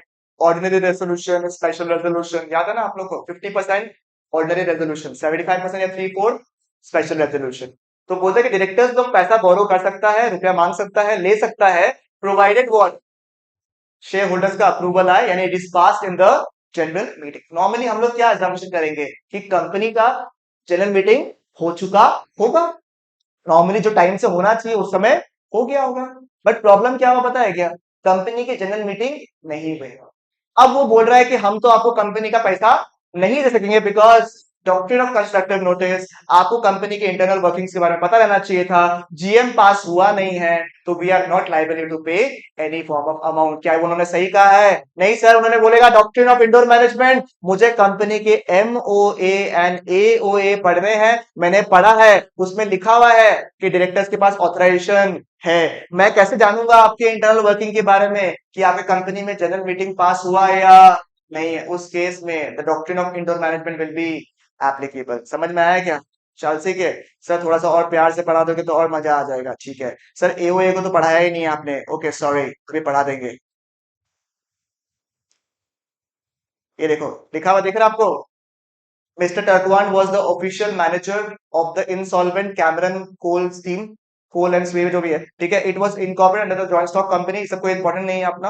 उन्होंने एक बॉन्ड दे दिया which was secured by the company's drawings on the current account. The bond was under the common seal, properly signed किया हुआ है। When the company was sued, it alleged that under its registered deed of settlement, directors only had the power to borrow an authorized amount by the company's resolution. A resolution has been passed, but not specifying how many directors could borrow. ठीक है, थोड़ा अलग है। उस case में मैंने बोला general meeting पास नहीं हुआ, इसमें क्या लिखा हुआ है आपका कि वो लोग ऑथराइजेशन जो है पास हुआ है, किसको मिला है पावर, वो जरूरी मतलब वो पता हमें नहीं है। तो जो भी हो, चाहे वो जीएम वाला बात हो, चाहे वो किसको ऑथराइजेशन मिला है, क्या मुझे इसके बारे में पता चल सकता है क्या? नहीं सर, इसके बारे में मुझे पता नहीं चल सकता, क्योंकि मैं खाली रिस्पॉन्सिबल किसके लिए हूँ? और जो पब्लिक डॉक्यूमेंट्स की उसने ओआर पास किया है या नहीं किया है, उसके बारे में मुझे पता नहीं हो सकता है। कंपनी के क्या है, ये कंपनी के क्या है, इंटरनल वर्किंग्स है। इसलिए इसमें कौन सा काम आ जाएगा? डॉक्ट्रिन ऑफ इंडोर मैनेजमेंट आ जाएगा, और ये किसको बचाएगा? आउटसाइडर्स को बचाएगा। इसी वजह से इसको टर्कवांड रूल भी कहा जाता है। एंड क्या आया था आपका, क्या आया था आपका? डॉक्ट्रिन ऑफ इंडोर मैनेजमेंट आ चुका। चलेगा, बिल्कुल ध्यान रखो, पक्की बात, श्योर 100%? कोई भी इशू दिक्कत बताइए मुझे। नहीं है सर, बट कभी कभी जरूरी नहीं है कि हमेशा हर केस में इंडोर मैनेजमेंट लगे। कल वाली क्लास में मैंने आपको कहा भी था कि सर जरूरी नहीं कि अगर मैं बोलूं एक्सेप्शंस टू इंडोर मैनेजमेंट, यानी कौन से ऐसे सिचुएशंस आएंगे जहां पे इंडोर मैनेजमेंट नहीं लगेगा, इसका मतलब है constructive notice. Yes sir, by default company protect हो रहा है, I agree. By default company protect हो रहा है, पर इसका ये मतलब नहीं कि वो स्पेसिफिकली कंस्ट्रक्टिव नोटिस। बात समझ में आ रहा है? स्पेसिफिकली इंडोर मैनेजमेंट का एक्सेप्शन ये रहेगा। सर एक बार के लिए और रिपीट कर रहा हूं, डॉक्ट्रिन ऑफ इंडोर मैनेजमेंट समझ में आ गया सबको बढ़िया से? बट कुछ कुछ सिचुएशंस में ऐसा हो सकता है जहां पे doctrine of indoor management applicable नहीं हो, उसे हम फॉलो करेंगे कहां पे? In the exceptions to doctrine of indoor management. सबसे पहला क्या लिखा हुआ देखो, सबसे पहला क्या लिखा हुआ आपका? सबसे पहले क्या लिखा हुआ है? Knowledge of irregularity. ठीक है, केस स्टडी क्या लिखा हुआ है? Harvard versus patent Ivory manufacturing company. इसमें सुनो क्या हुआ था, ठीक है। इसमें क्या लिखा था? डायरेक्टर्स को बोरो करना अलाउड है, ठीक है। कंपनी डायरेक्टर्स को क्या करना अलाउड है? बोरो करना अलाउड है, ठीक है। ये एमओए में लिखा हुआ है। बोरो को कितना अलाउड है? डायरेक्टर्स को बोरो करना अलाउड है, ठीक है। इंटरनल वर्किंग्स में लिखा हुआ था, या फिर सोचो मेंशन भी किया हुआ है, आर्टिकल्स में मेंशन किया हुआ है, बट अमाउंट जो है उसका अप्रूवल आपको लेना पड़ेगा। क्या क्या लिखा हुआ है मेमोरेंडम ऑफ आर्टिकल्स में? क्या लिखा हुआ है कि सर डायरेक्टर्स के पास में बोरो करने का पावर है, बस खाली अप्रूवल लेना पड़ेगा। क्या मैंने पब्लिक डॉक्यूमेंट्स पढ़ लिया? यस, मैंने पब्लिक डॉक्यूमेंट्स पढ़ लिया। और मैंने ये सोचते हुए, क्योंकि एमओए एंड एओए में पावर दिया हुआ है, मैंने कंपनी के डायरेक्टर को, ठीक है, क्योंकि उसके पास पावर है बोरो करने का, मैंने कंपनी को पैसे उधार में दे दिए। कंपनी के इंटरनल वर्किंग्स में लिखा हुआ है कि सर अप्रूवल लेना पड़ेगा for any amount which is more than $1000। ये कंपनी का कहाँ लिखा हुआ है? इंटरनल डॉक्यूमेंट्स में लिखा हुआ है। कहाँ लिखा हुआ है? इंटरनल डॉक्यूमेंट्स में। जब मीटिंग वगैरह होता है डायरेक्टर्स का, उस वक्त में अप्रूवल चाहिए ऑफ मोर देन $1000। क्या मुझे इसके बारे में पता रहना चाहिए था? नहीं, क्योंकि कंपनी के इंटरनल मैटर्स के बारे में मुझे कैसे पता? तो doctrine of internal management will be applicable. सही बात या गलत बात, मुझे बताइए। सही बात है। बट अगर मैं कंपनी में डायरेक्टर हूं तो, अगर मैं कंपनी का डायरेक्टर हूं और मैं बोलूंगा अच्छा इसके बारे में मुझे पता रहना चाहिए था, अरे ये तो कंपनी का इंटरनल वर्किंग्स है, हमको कैसे पता होगा? आप क्या बोलेगा, एड़ा है क्या? तुम ही डायरेक्टर है, तुम्हारा ही मीटिंग होता है, तुमको ही अप्रूवल मिलता है, तो तुम कंपनी के इंटरनल मैनेजमेंट का पार्ट है। You should have the perfect knowledge about the internal irregularity, right? उस केस में DOIM, doctrine of indoor management, doctrine of indoor management won't be applicable. It will only be applicable for innocent people जिन्होंने good faith में किया है। Company का internal आदमी अगर है, उस केस में DOIM इस केस में एप्लीकेबल नहीं होगा, क्योंकि आपने क्या किया है, आपको नॉलेज था इरेगुलरिटी के बारे में, आपको पता करने का पावर था, फिर भी आपने पता नहीं किया है, तो you can not escape by DOIM। Sir अच्छे से रीडिंग करा दो थोड़ा सा तो और मजा आ जाएगा, ठीक है? क्या लिखा देखो, the rule does not protect any person when a person dealing with the company has noticed whether actual or constructive of the irregularity। पता है कुछ? पता चल गया, मोटा मोटा हिंट पता चल गया था।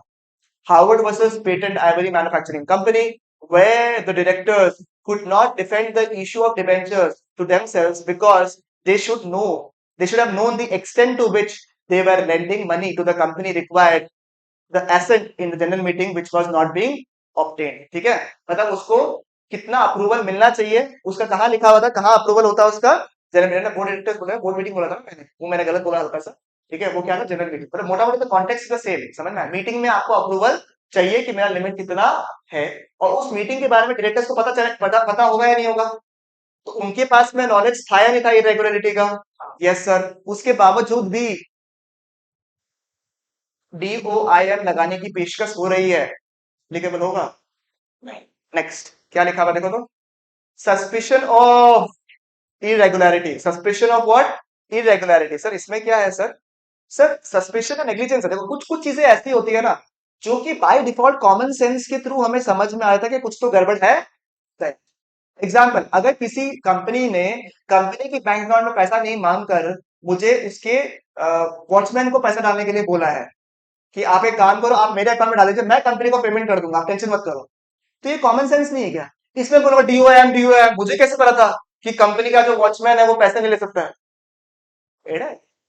या फिर कंपनी डायरेक्टर ने बोला कि आप एक काम करो, आप पैसे जो है क्या करो, डायरेक्टर जो है इस केस स्टडी में, ठीक है, Underwood versus Bank of Liverpool, उसमें क्या हुआ डायरेक्टर में, आप पैसे मेरे अकाउंट में ट्रांसफर कर दो। तो आपको पता होना चाहिए company and its directors are two legal entities. तो मैं कंपनी के पर्सनल अकाउंट में अगर पैसे ट्रांसफर कर रहा हूं, उसका मतलब ये नहीं है कि मैं कंपनी के अकाउंट में ट्रांसफर कर रहा हूं। तो ये तो नेग्लिजेंस है ना आपके पार्ट में। तो अगर नेग्लिजेंस था, गड़बड़ आपको लग रहा था, उसके बावजूद भी आपने ट्रांजेक्शन एंटर किया है, तो क्या करना होगा? DOIM एप्लीकेबल नहीं होगा। एंड सबसे इंपॉर्टेंट, सबसे अनोखा, सबसे रेलेवेंट, आप लोग स्टार मार्क कर दीजिए, उसमें ऑलरेडी स्टार मार्क किया हुआ है, is the case of forgery. Is the case of what? Forgery. ठीक है, very important from the exam perspective, बहुत बार एग्जाम में रिपीट हुआ है, इसका लैंग्वेज आपको आना जरूरी है, इसलिए मैं डायरेक्टली आपको मेन बुक की तरफ लेके जा रहा हूं। ठीक है, ये टर्कॉन रूल का एक्सेप्शन है, वेरी इंपॉर्टेंट। ठीक है, सुनेगा। मेरा आपसे एक सवाल है, ठीक है, हम लोग बाद में रीड करेंगे इसमें क्या लिखा हुआ है। मेरा एक सवाल है, आपको पता है पहले जो शेयर सर्टिफिकेट आता था, शेयर सर्टिफिकेट जैसे अभी तो क्या डीमैट फॉर्म में आता है, किसी ने देखा शेयर सर्टिफिकेट? ठीक है, पुराने जमाने का शेयर सर्टिफिकेट देखा होगा आपने। उस शेयर सर्टिफिकेट में सिग्नेचर चाहिए होता था, सिग्नेचर। ठीक है। सिग्नेचर जो है वो, सोचो एग्जांपल, एक कंपनी का रूल है कि सेक्रेटरी और दो डायरेक्टर्स का सिग्नेचर चाहिए शेयर सर्टिफिकेट में। किसका किसका चाहिए? कंपनी के सेक्रेटरी और दो डायरेक्टर्स का सिग्नेचर चाहिए। मान लो एक बार के लिए कितने सिग्नेचर चाहिए? कंपनी सेक्रेटरी चाहिए और दो डायरेक्टर्स का सिग्नेचर चाहिए।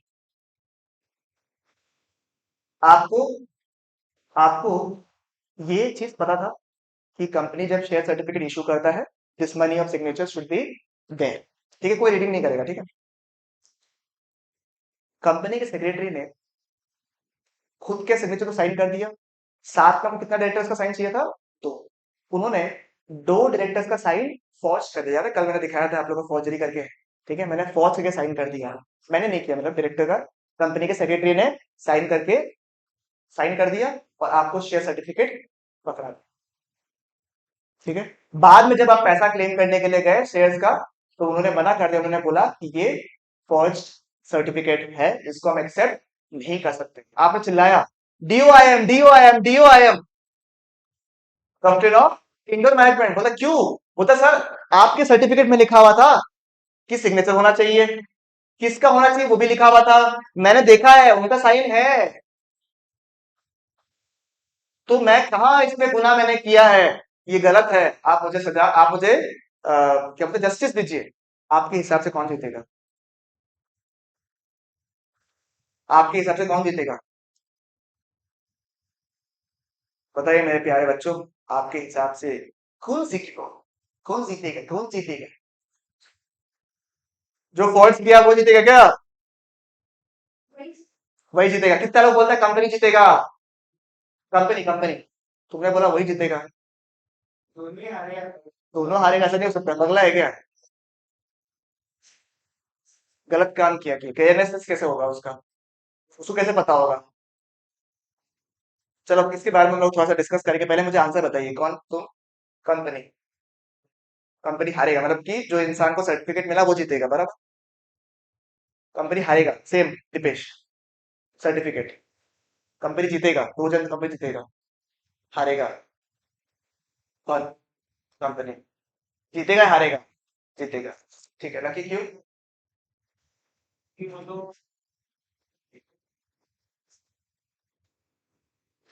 तो कंपनी कैसे जीतेगा?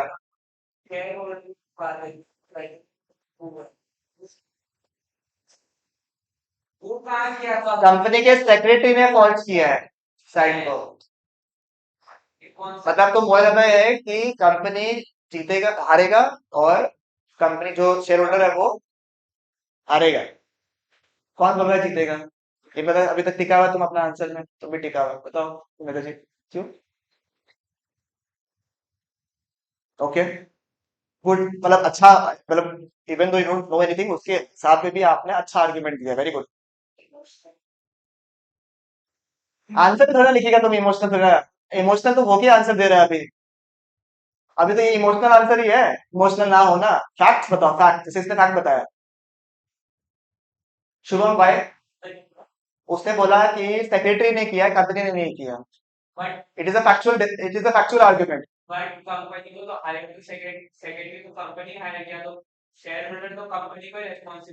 ठीक है चलो, पार्शियली करेक्ट, बट मतलब पार्शियली, मतलब वेग, एकदम वेग पॉइंट, बट चलो ठीक है, एक्सेप्ट कर लिया। बोलो अर्पित, शुभम, वाई? ओके, सेम ही पॉइंट बोल दिया।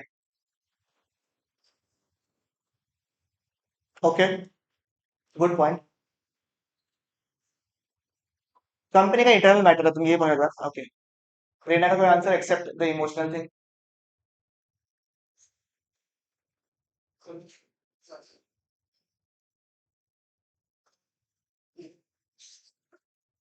बताओ बताओ बताओ, we don't have all day. बताओ भाई।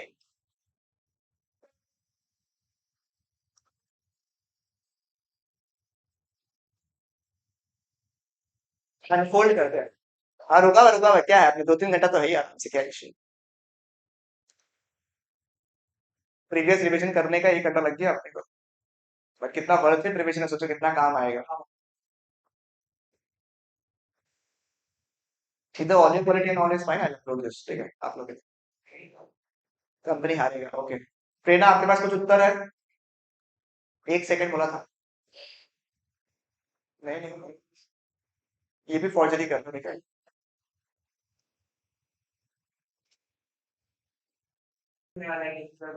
ओके लिसन, मैक्सिमम लोगों ने कहा कि कंपनी का गलती है, DOIM एप्लीकेबल हो जाएगा, एक्सेप्ट 1% विच वाज हेमलता, जिसने कहा। एंड प्रेरणा, बिकॉज प्रेरणा का मैं आंसर कंसिडर इसलिए नहीं कर रहा, आंसर सिर्फ हो गया तो आपको आधा मार्क मिल गया, चलो आंसर देने का 1 मार्क मिल गया आंसर देने का, बट आपको फुल मार्क्स नहीं मिला आंसर, क्योंकि रीजन आपने बताया नहीं। ना द पॉइंट इज कि सर क्या होगा, पहले आप लोग पेपर के लिए पर्दा खोल देता हूं मैं आप लोग के लिए। The winner is in this case,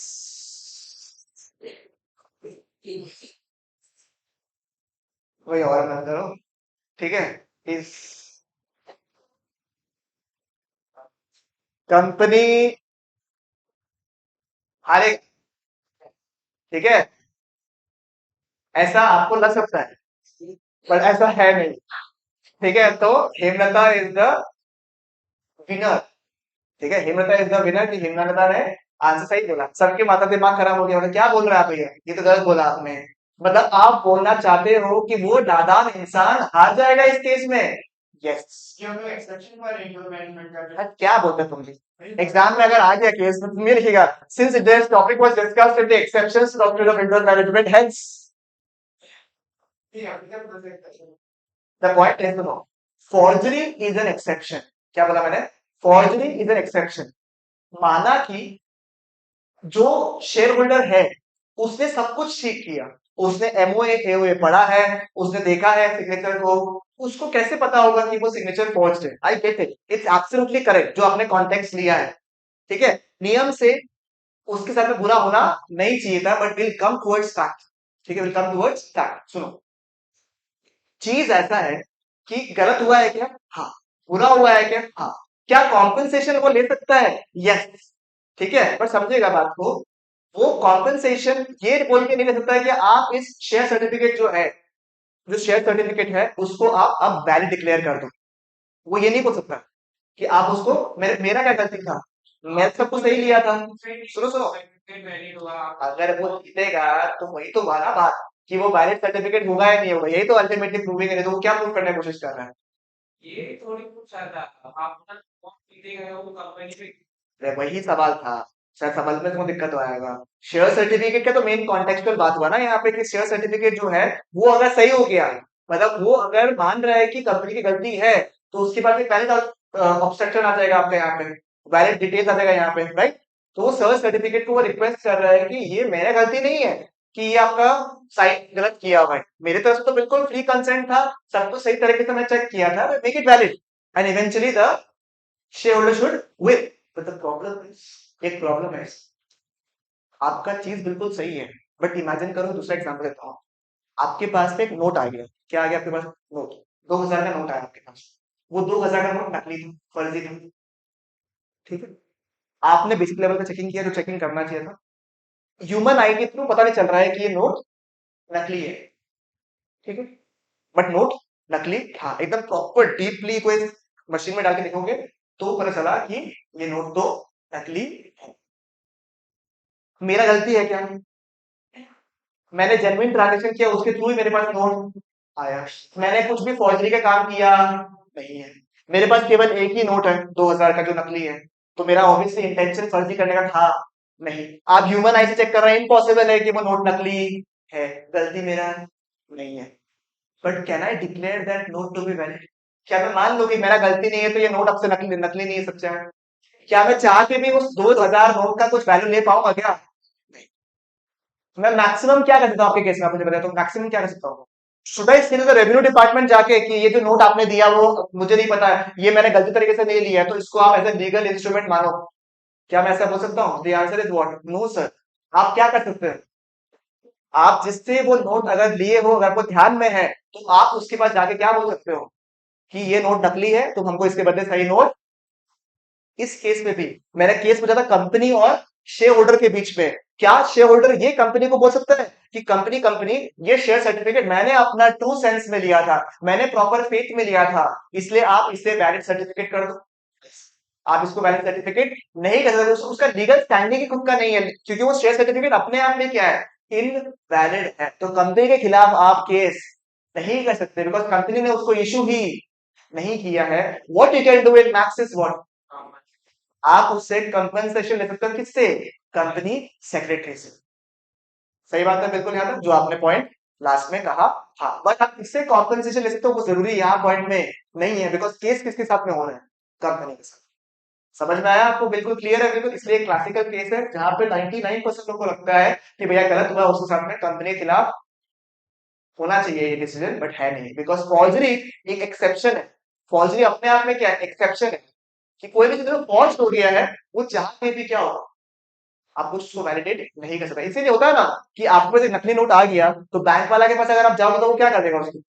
वो फाड़ देगा, वो बोलेगा आपको नुकसान हो गया मैडम, हम कुछ नहीं कर सकता। बट मैडम हम तो सही तरीके से लिया था, क्या पता हम एटीएम से लिया था। सर हमारी गलती नहीं है, वो तो आपकी किस्मत। यहाँ पे डॉक्ट्रिन ऑफ इंडोर मैनेजमेंट होने के बावजूद भी आप कुछ कर सकते हैं?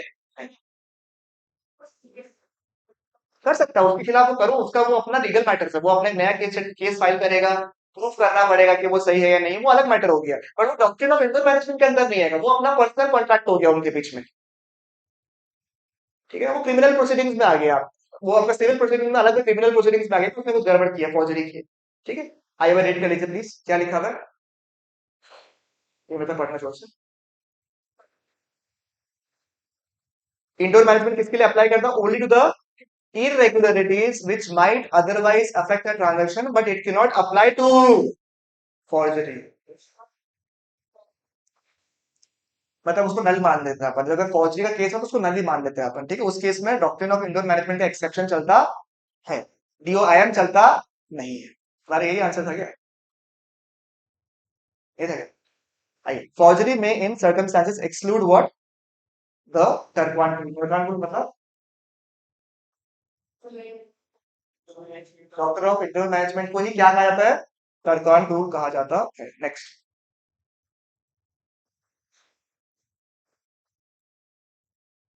Trade finger consolidated. ऐसे तो केस स्टडी बहुत थोड़ा डिफिकल्ट है, बट आप लोग कोशिश करोगे तो ये वाला याद हो जाएगा आपको, केस स्टडी का नाम। ठीक है, क्योंकि बहुत इंपॉर्टेंट है from the exam point of view, इसलिए मैं आपको केस स्टडी याद करने का सजेशन दूंगा। In this case, the plaintiff was the transferee of share certificate issued under the seal of the defendant company. The company secretary who had affixed the seal of the company and forged the signatures of the two directors issued a certificate. The plaintiff contended that whether the signature were genuine or forged was a part of the internal management,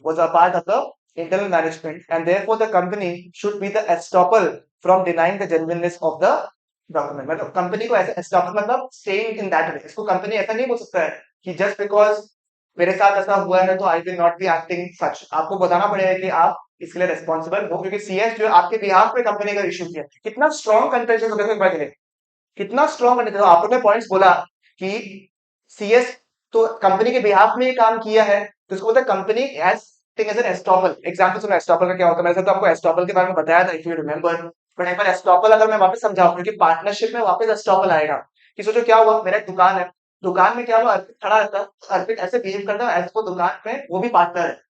तो कभी अगर सामान लेके चला गया कोई इंसान, ये नहीं हो सकता अरे मेरा दुकान है तो मेरे को नहीं पता। नाउ बाय डिफॉल्ट बिकॉज अर्पित ने इस तरीके से बिहेव किया है कि वो एज अ पार्टनर है, तो कंपनी या फिर पार्टनर उसको एज एन एस्टॉपल मानेगा and he will be responsible for the. समझ में आया आपको? चलेगा, तो कंपनी के बिहाफ में क्योंकि सीएस ने इशू किया है, तो company is acting as a estoppel. But क्योंकि ये केस किस चीज का है? फॉर्जरी का है, तो ये रूल एप्लीकेबल नहीं हो। समझ में आया आपको? एग्जैक्टली, फॉर्जरी का केस है इसलिए ऐसे रूल एप्लीकेबल नहीं है, कि आप कोई भी फॉर्ज आइटम को वैलिडेट नहीं कर सकते, वो अपने आप में क्या होता है? नलिफाइड होता है। ठीक है, चलेगा बिल्कुल यहाँ तक पक्की बात? श्योर हो? नहीं तो ये बहुत बड़ा प्रॉब्लम हो जाएगा। ठीक है, क्लियर है बिल्कुल यहाँ तक? अगर ये केस आ जाता, सोचो एक बार के लिए, ये अगर in the favour of the share holder आ जाता, समझ पा रहे हो क्या होता है इसका इम्प्लीकेशन? ये तो सिर्फ शेयर सर्टिफिकेट था, फॉल्स नोट्स फॉल्स डॉक्यूमेंट सब कुछ वैलिड हो जाता। समझ में आया आपको? फिर क्या होता ना, वो फिर इविल आई में आ जाता, इविल आई में, कि वो इविल की तरह हो जाता कि मैं तो सही तरीके से लिया है, मुझे कैसे पता होगा कहां से आया है, ऐसे बोल सकता। और इसको प्रूव करने का कोई तरीका ही नहीं है। ठीक है, चलेगा। This is the exception to the doctrine of indoor management where first two was very simple. ठीक है, इरेगुलरिटी के बारे में आपको पता है तो टीओआर एप्लीकेबल नहीं है। नंबर टू, सस्पेंशन है, सॉरी सस्पिशन है, या फिर आपको पता है कि कुछ गड़बड़ तो है, उस केस में एप्लीकेबल है। और सबसे इंपॉर्टेंट क्या था, फॉर्जरी। क्लियर? डॉक्ट्रिन्स में कोई भी डाउट बताइए। डॉक्ट्रिन सारा क्लियर है, इंडोर मैनेजमेंट एवरीथिंग क्लियर। ठीक है, आर्टिकल्स ऑफ एसोसिएशन हमने पढ़ा था। Articles of association is mention in section number, section 4 क्या था?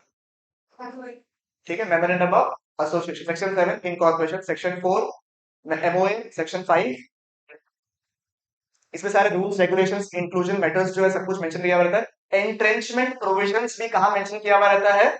आर्टिकल्स ऑफ एसोसिएशन में। हमारा आर्टिकल्स ऑफ एसोसिएशन का जो एंट्रेंचमेंट प्रोविजन है उसको अभी हम लोग पढ़ेंगे, जानेंगे कि एंट्रेंचमेंट प्रोविजंस क्या होता है। Similarly for articles also you have certain forms, table है एफ, याद है ना, टेबल एफ के बाद ऑनवर्ड आ जाएगा। ठीक है, चलेगा बिल्कुल। आर्टिकल्स ऑफ एसोसिएशन मैंने लिखवाया भी था आपको, तो आई थिंक हो जाएगा। अल्ट्रा वायरस वाला काम अपना हो गया है,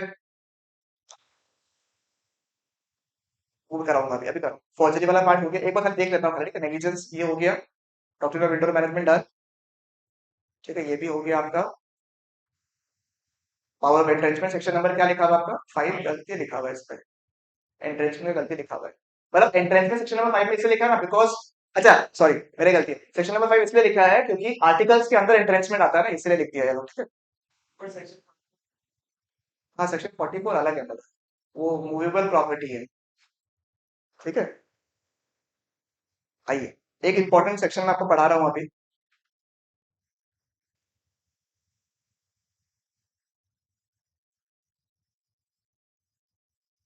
उसके बाद शायद 5 एक मिनट का आपको ब्रेक भी दे दूंगा मैं। सुनो, अभी क्या है कि एक मैं केस आपको पढ़ा रहा हूँ जहां पे आप मुझे बताइएगा। सेक्शन नंबर 10, सेक्शन नंबर 10 आपको दिख रहा है? सेक्शन नंबर 10 में क्या लिखा हुआ है?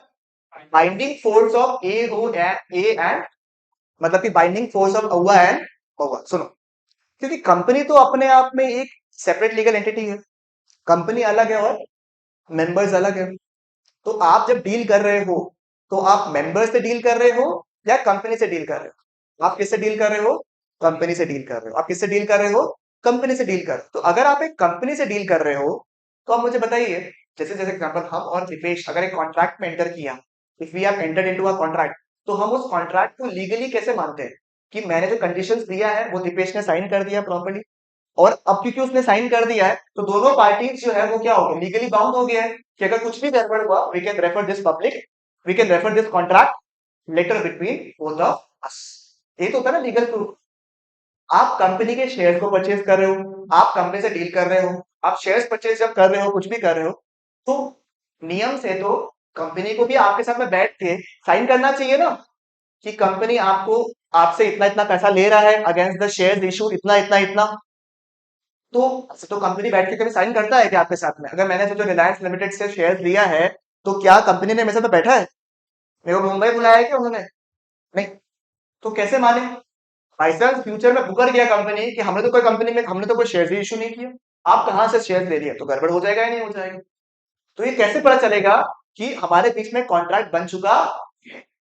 ये बनता है because of the presence of ओवा एंड ओवा। सर मतलब, सुनो, हर एक कंपनी एमओए एंड एओए को बनाएगा। उसका पावर ऐसा है कि जब कंपनी में एमओए एंड एओए है और एमओए और एओए में मेंशन किया हुआ है कि कंपनी अपने शेयर्स को इशू कर सकता, मेंशन पावर तो होना पड़ेगा ना, क्योंकि बियॉन्ड द पावर्स किया तो क्या हो जाएगा? Ultra vires might be void app in issue.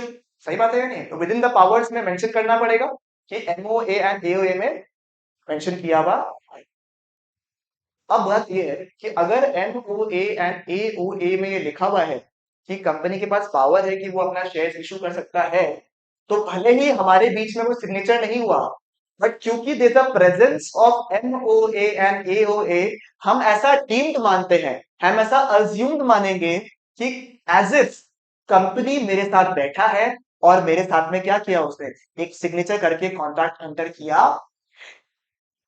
ठीक है, जैसे कोई दो इंसान बैठ के कॉन्ट्रैक्ट करता है राइटिंग में, वैसे ही हम मानेंगे कि कंपनी और मेरे बीच में कॉन्ट्रैक्ट हुआ है, इवन दो द फैक्ट कि कंपनी एक्चुअली में मेरे साथ में बैठा नहीं है, बट क्योंकि कंपनी के MOA एंड AOA में लिखा हुआ है, तो it is a binding force, it is a binding thing, as if कि हमारे बीच में कॉन्ट्रैक्ट बन चुका है। वो भी कैसे कि हमने लिख के साइन करके कॉन्ट्रैक्ट बना लिया है। तो आगे जाके कोई भी केस करना होगा और कंपनी बोलेगा तो हमारे बीच में तो कोई कॉन्ट्रैक्ट ही नहीं बना, हम लोग क्या पूछते हैं, आपके MOA और AOA ये फरमान है, क्या है, ये फरमान है, ये प्रूफ है कि हमारे बीच में क्या बन गया है, एक कॉन्ट्रैक्ट बन चुका है, वो भी एज इफ कि कंपनी मेरे साथ में साइन करके मुझे दिया। समझ में आया आपको? देखिए क्या लिखा हुआ है, affect of AOA and MOA, section number 10, page number 13 of your notes. ठीक है, subject to the provisions of the act, the memorandum and the articles shall when registered, when कब registered, जब register हो चुका है, पहले नहीं, जब registration हो चुका है उसका, bind the company and the members, bind कर रहा है किसको किसको, कंपनी एंड मेंबर्स के बीच में thereof to the same extent, इस तरीके से दोनों को मिलाता है, दोस्ती ऐसे करा देता है कंपनी और मेंबर्स के बीच में, एज क्या, as if they have respectively have been signed by the company and by the members, इस तरीके से दोस्ती कर दिया आपने कि ऐसे बैठ के हमने कॉन्ट्रैक्ट बनाया। ठीक है, all money payable by any member of the company under the MOA and AOA shall be a debt from him to the company। ठीक है, ऐसे हम लोग मानेंगे कि वो लोन की तरह चलेगा, बिल्कुल यहाँ तक कंपनी बाउंड बाय मेंबर्स हम लोग बाद में करेंगे। ठीक है, टाइप्स ऑफ शेयर कैपिटल हम लोग बाद में करेंगे, ये सब ने खत्म कर लिया है। ठीक है, आप लोग आइएगा, एक छोटा सा टॉपिक कराता हूँ, उसके बाद आगे बढ़ता हूँ, ठीक है ना। विल स्टडी सेक्शन नंबर 5 का एक पार्ट जो कि क्या है, पावर ऑफ एंट्रेंचमेंट। मैं पावर ऑफ एंट्रेंचमेंट कराते कराते खो जाऊंगा, इसलिए मैं आपको बोल रहा हूँ कि आप लोग एक इंपॉर्टेंट डिफरेंस जो है क्वेश्चन बैंक में पढ़ सकते हो, आपके बुक में भी दिया हुआ है, जो कि है डिफरेंस बिटवीन महुआ एंड अहुआ, जो कि एग्जाम पर्सपेक्टिव से इंपॉर्टेंट है, आपके एग्जाम में पूछा भी गया है। सर ये तो डायरेक्ट क्वेश्चन है, पूछता है डिफरेंस, पूछता है कुछ कुछ डायरेक्ट क्वेश्चन आता है, specially in question number 2 you have certain direct questions which have been asked. ठीक है, तो you have to be careful कि आप ऐसे नहीं कर सकते कि आपने सारा हाई पॉइंट टॉपिक्स कर लिया और बेसिक टॉपिक्स किया ही नहीं और इधर पेपर एकदम फुद्दू आ गया, तो आपका तो फुद्दूनेस निकल जाएगा पूरा।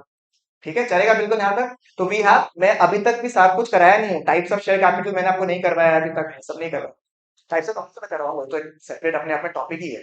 ठीक है, आइए सर क्या लिखा हुआ है सर, वेरी केयरफुली हम लोग ये वाला पार्ट को करेंगे क्योंकि थोड़ा टेक्निकल है ये वाला पार्ट। ठीक है, पावर ऑफ वॉट, एंट्रेंचमेंट। ठीक है, की बात है, provisions of entrenchment, power of entrenchment, सुनो क्या होता है। ठीक है, आपको पता हो कि कोई भी कंपनी में अगर कुछ ऑर्डर पास कराना है या कोई डिसीजन लेना है, तो you have to pass a resolution, you have to pass a resolution. It can be a ordinary resolution in normal cases and it can be a special resolution in the special cases जहां पे बहुत ज्यादा sensitive कुछ information आपने declare किया है। ठीक है, रिपीट बोल रहा, ठीक है। अब मुद्दा ये है, क्या हुआ, कंपनी को बहुत रुपए की रिक्वायरमेंट थी, कंपनी को बहुत रुपए की रिक्वायरमेंट थी, कंपनी अभी भी सेटअप हो रहा था। ठीक है, कंपनी अभी भी सेटअप हो रहा था और कंपनी को पैसे की बहुत रिक्वायरमेंट थी। मैंने बोला कि सुनो, मैं तुम्हें पैसे दे दूंगा, मैं तुम्हारे पर पैसे इन्वेस्ट कर लूंगा, कितना परसेंट शेयर्स मुझे दोगे आप? उन्होंने बोला सर 15% शेयर आपको दे दूंगा, 15% शेयर आपको, या 20% शेयर आपको दे दूंगा। मैंने कंपनी को बोला, कंपनी कंपनी सुन, मैं तुम्हारे पर पैसे इन्वेस्ट करूंगा, पैसे भी तुम्हें दूंगा ताकि तुम बिजनेस आगे कर सको, प्रोवाइडेड कि इन द नेक्स्ट 2 इयर्स या फिर नेक्स्ट 1 ईयर आप अभी और कहीं से पैसे नहीं उठाओगे, क्योंकि अगर ज्यादा पैसा उठाएगा तो लोगों से डायल्यूट हो जाएगा ना पावर्स। तो अल्टीमेटली मैंने क्या कंडीशन रखा कि मैं पैसे डालूंगा, मैं पैसे इन्वेस्ट भी करूंगा, मैं पैसे in the form of loan भी आपको दूंगा, प्रोवाइडेड व्हाट, आप 1 साल तक बाहर से पैसे नहीं उठाओगे। ओके, कंपनी ने बोला ठीक है चलेगा, बिल्कुल कोई दिक्कत नहीं, उन्होंने कॉन्ट्रैक्ट कर लिया। ठीक, 6 महीना बाद में कंपनी को वापस से पैसे की रिक्वायरमेंट हो गई। कंपनी बोला अरे अरे इस बार तो हम लोग इनसे मांग नहीं सकेंगे और ना ही हम लोग बाहर से पैसे उठा सकते हैं, बिकॉज हमारे बीच में क्या हुआ है, एक कॉन्ट्रैक्ट बना हुआ है। दूसरा वाला इंसान ने बोला कि यार कॉन्ट्रैक्ट तो बना हुआ है पर इसके पास शेयर्स कितना है, बोला 20% शेयर है उसके पास में, एक काम करते हैं ना, एक ऑर्डिनरी रेजोल्यूशन पास कर लेते हैं। ठीक है, 20% है उसके पास में, 30% है उसके पास में, 70% इसके पास में, बाकी लोगों के पास में। एक ऑर्डिनरी रेजोल्यूशन पास कर लेते हैं कि ये पावर अब किसके पास में नहीं रहा और पैसे उठा लेते हैं। क्या वो लीगली कर सकता है? यस। क्यों नहीं कर सकता? लीगली कर सकता है, इतना कोई बड़ा मैटर तो नहीं है, right? But don't you think ये कहीं ना कहीं एक गलत वाला चीज हो जाएगी? एक मॉरली गलत चीज है या नहीं है कि आपका कोई लीगल स्टैंड से नहीं है, फिर तो जब तक आपके पास तो 70% शेयर नहीं हो तब तो आपके पास कोई पावर ही नहीं है। इसको बचाने के लिए हम लोग क्या करें? इसको बचाने के लिए हम लोग क्या करें? Hence there is a provision which is known as the provision of entrenchment. Sir entrenchment क्या पता है क्या? एंट्रेंचमेंट इज लाइक कि आपको एक सुपर पावर दे दी है। ये क्या दे दिया आपको? सुपर पावर दे दिया आपको कि आप चाह कर भी अब ना चीजों को चेंज नहीं कर सकते, क्योंकि ये सुपर पावर है। तो इसको सुपर पावर को एग्जीक्यूट करने के लिए कोई सुपर अथॉरिटीज चाहिए नहीं चाहिए आपको? मुझे बताइए। सही बात है ना? ये एक ना एक मतलब एक फरमान हो गया, एक मतलब ना सॉलिड एविडेंस हो गया कि अब चाह के भी इन कंडीशंस को आप चेंज नहीं कर सकते। तो entrenchment is much more powerful than passing a OR और an SR also. It's that powerful. It's like कि आप अपना कैसे सिक्योर कर सकते हैं अपने आप को with the provisions of entrenchment. एक बार रीड करेंगे फिर वापस समझाऊंगा आपको आराम से, ठीक है? क्या लिखा हुआ देखो। The articles may contain provisions for entrenchment, that is to protect something. That is, certain specified provisions of the articles can be altered only by complying such conditions or procedures as are more restrictive than towards applicable in the case of special resolution. मतलब special resolution पास करने के बावजूद भी आपके पास कुछ ना कुछ power आया हुआ रहेगा। सर पावर ऑफ एंट्रेंचमेंट कैसे करोगे आप लोग? सबसे पहले कब होता है सर ये?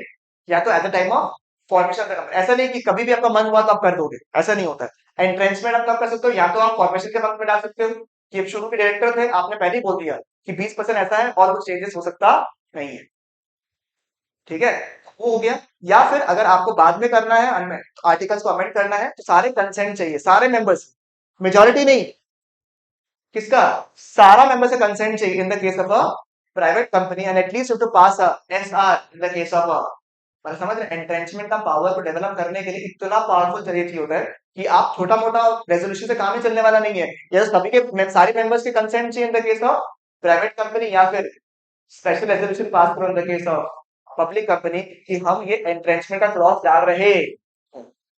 समझ में आया? Where the articles contains the provision of entrenchment, the company shall give notice of such provisions to the registrar in such form and manner as may be prescribed. तो रजिस्ट्रार के पास जाता है ये वाला प्रोविजन, तो आप चाह के भी चेंज नहीं कर सकते। मतलब अगर आपको कभी भी एंट्रेंचमेंट को ऑल्टर कराना है, ऐसा नहीं है कि आज आपने पास करा दिया हो गया, नहीं नहीं नहीं, अब वो रिकॉर्ड किसके पास चला गया है? रजिस्ट्रार। तो you have to tell the registrar कि सर हमें कुछ कुछ ऑल्टरेशन कराना है, हमें एंट्रेंचमेंट को हटवाना है। रजिस्ट्रार पूरा सर्वे करेगा, सब कुछ देखेगा। The notice to the registrar shall be given irrespective of the fact as to whether the provisions of entrenchment were contained in the articles at the time of formation of the company or if have they been included afterwards. मतलब आपने जब entrenchment का provision डाला, क्योंकि it's a very strong provision, you have to inform वो registrar। change कराना होगा तो भी इसको inform करना पड़ेगा। तो you have two layers security. समझ में आप लोग? खुद अपने लेवल पे भी अगर एंट्रेंचमेंट पॉलिसीज को आपने एकदम बहुमत के थ्रू हटवाने का कोशिश भी किया तो भी रजिस्ट्रार के पास बताना पड़ेगा आपको। रजिस्ट्रार चेक करेगा कि क्या ये एंट्रेंचमेंट पॉलिसी को चेंज करना जरूरी है। अगर उसको लगता है कि जरूरी है तभी जाकर आप चेंज कर सकते हो, अदरवाइज ये चेंज नहीं होता। That is the power of entrenchment. समझ में? It's a very powerful thing, it's like altering the AOA.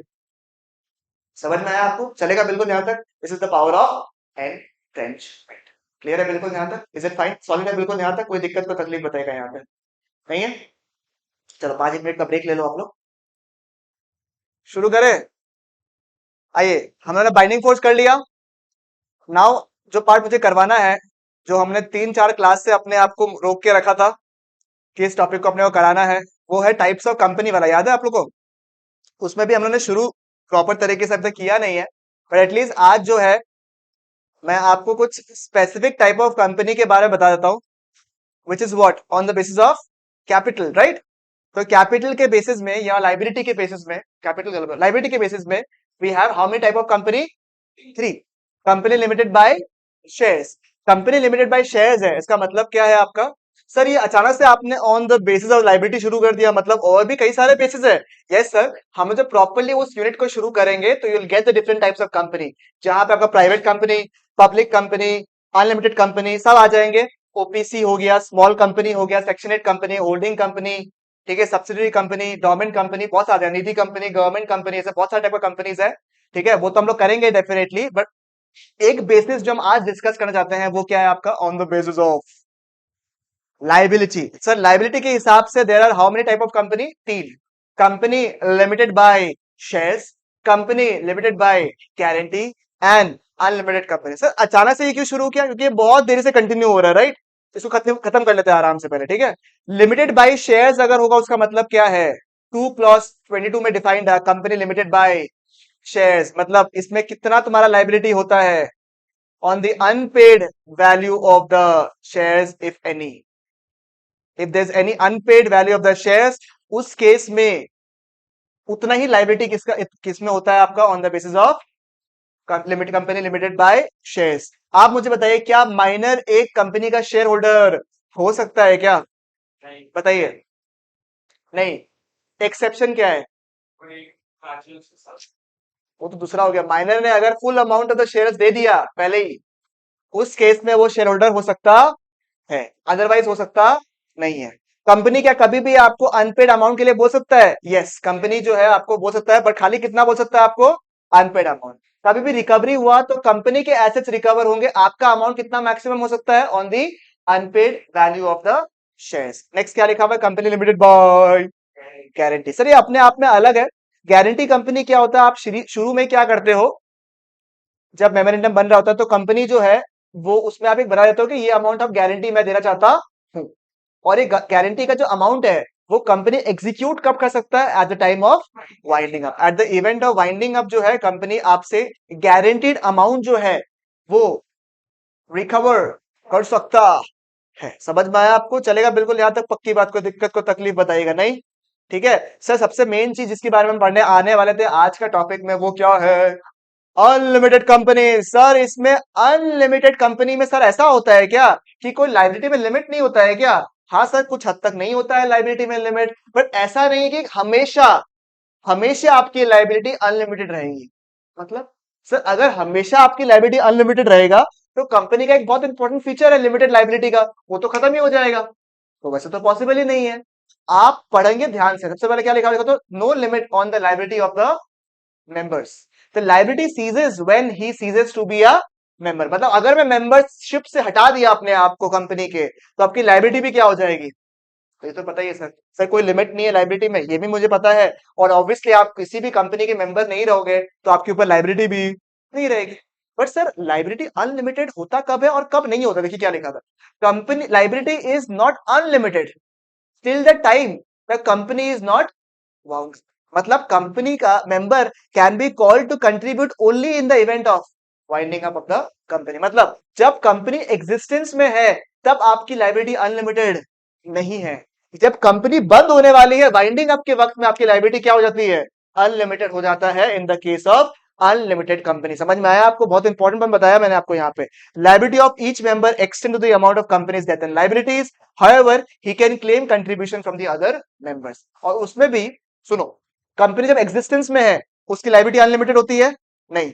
जब कंपनी बंद होने वाली है, वाइंड अप होने वाली है, तब लाइबिलिटी क्या हो जाता है, अनलिमिटेड। और सर अनलिमिटेड होता है वो भी कितना, जितना कंपनी की लाइबिलिटी है towards the death and liabilities of the company. और क्या सर वो दूसरे मेंबर से भी पैसे मांग सकता है? The answer is what, yes. चलेगा बिल्कुल यहां तक? Is it fine? मुझे बताइए। वाइंडिंग अप के टाइम वो लाइबिलिटी अनलिमिटेड कर दिया तुम्हारे लिए, जब कंपनी बंद होने वाला होगा उस वक्त में आपको करना पड़ेगा।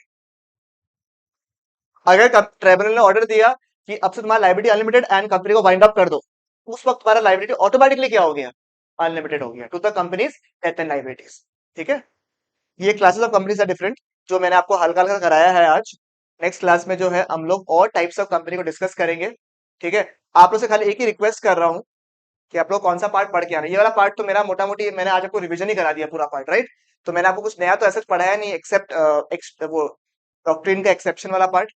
ठीक है, तो मैं आपको खाली एक ही काम दे रहा हूँ आज करने के लिए। कल जो मैंने होमवर्क दिया था वो हो गया ना आप लोग का, रिवीजन जो मैंने आपको करने दिया था?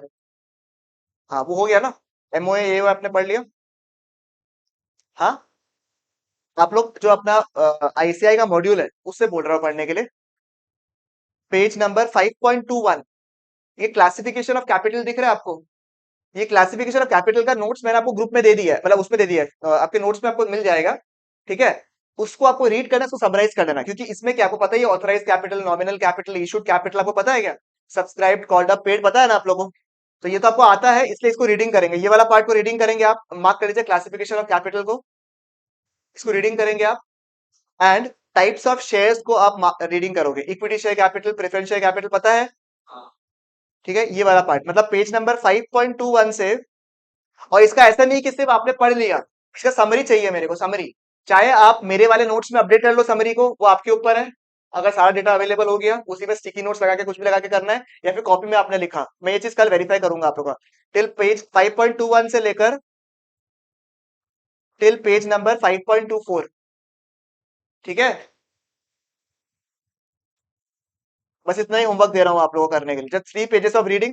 बाकी आपके ऊपर है, रीडिंग आप कर सकते हो बाकी रिवीजन करने के हिसाब से। तो we are left with just one topic, छोटा सा टॉपिक है, वो क्या रहेगा आपका? Types of capital and certain ancillary topics, छोटा। ठीक है, तो अपना थर्सडे तक जो अपना टारगेट था, मेरे को तो लग रहा है कि हो जाना चाहिए, बाकी लेट्स सी जितना हो गया। ठीक है, ऐसे कोई अपने को वो नहीं है कि हड़बड़ी है कि करना ही है, बस टारगेट रख के रखे, ट्राई करेंगे कि उसको अकॉम्प्लिश वहां तक। ठीक है, डन। चलो।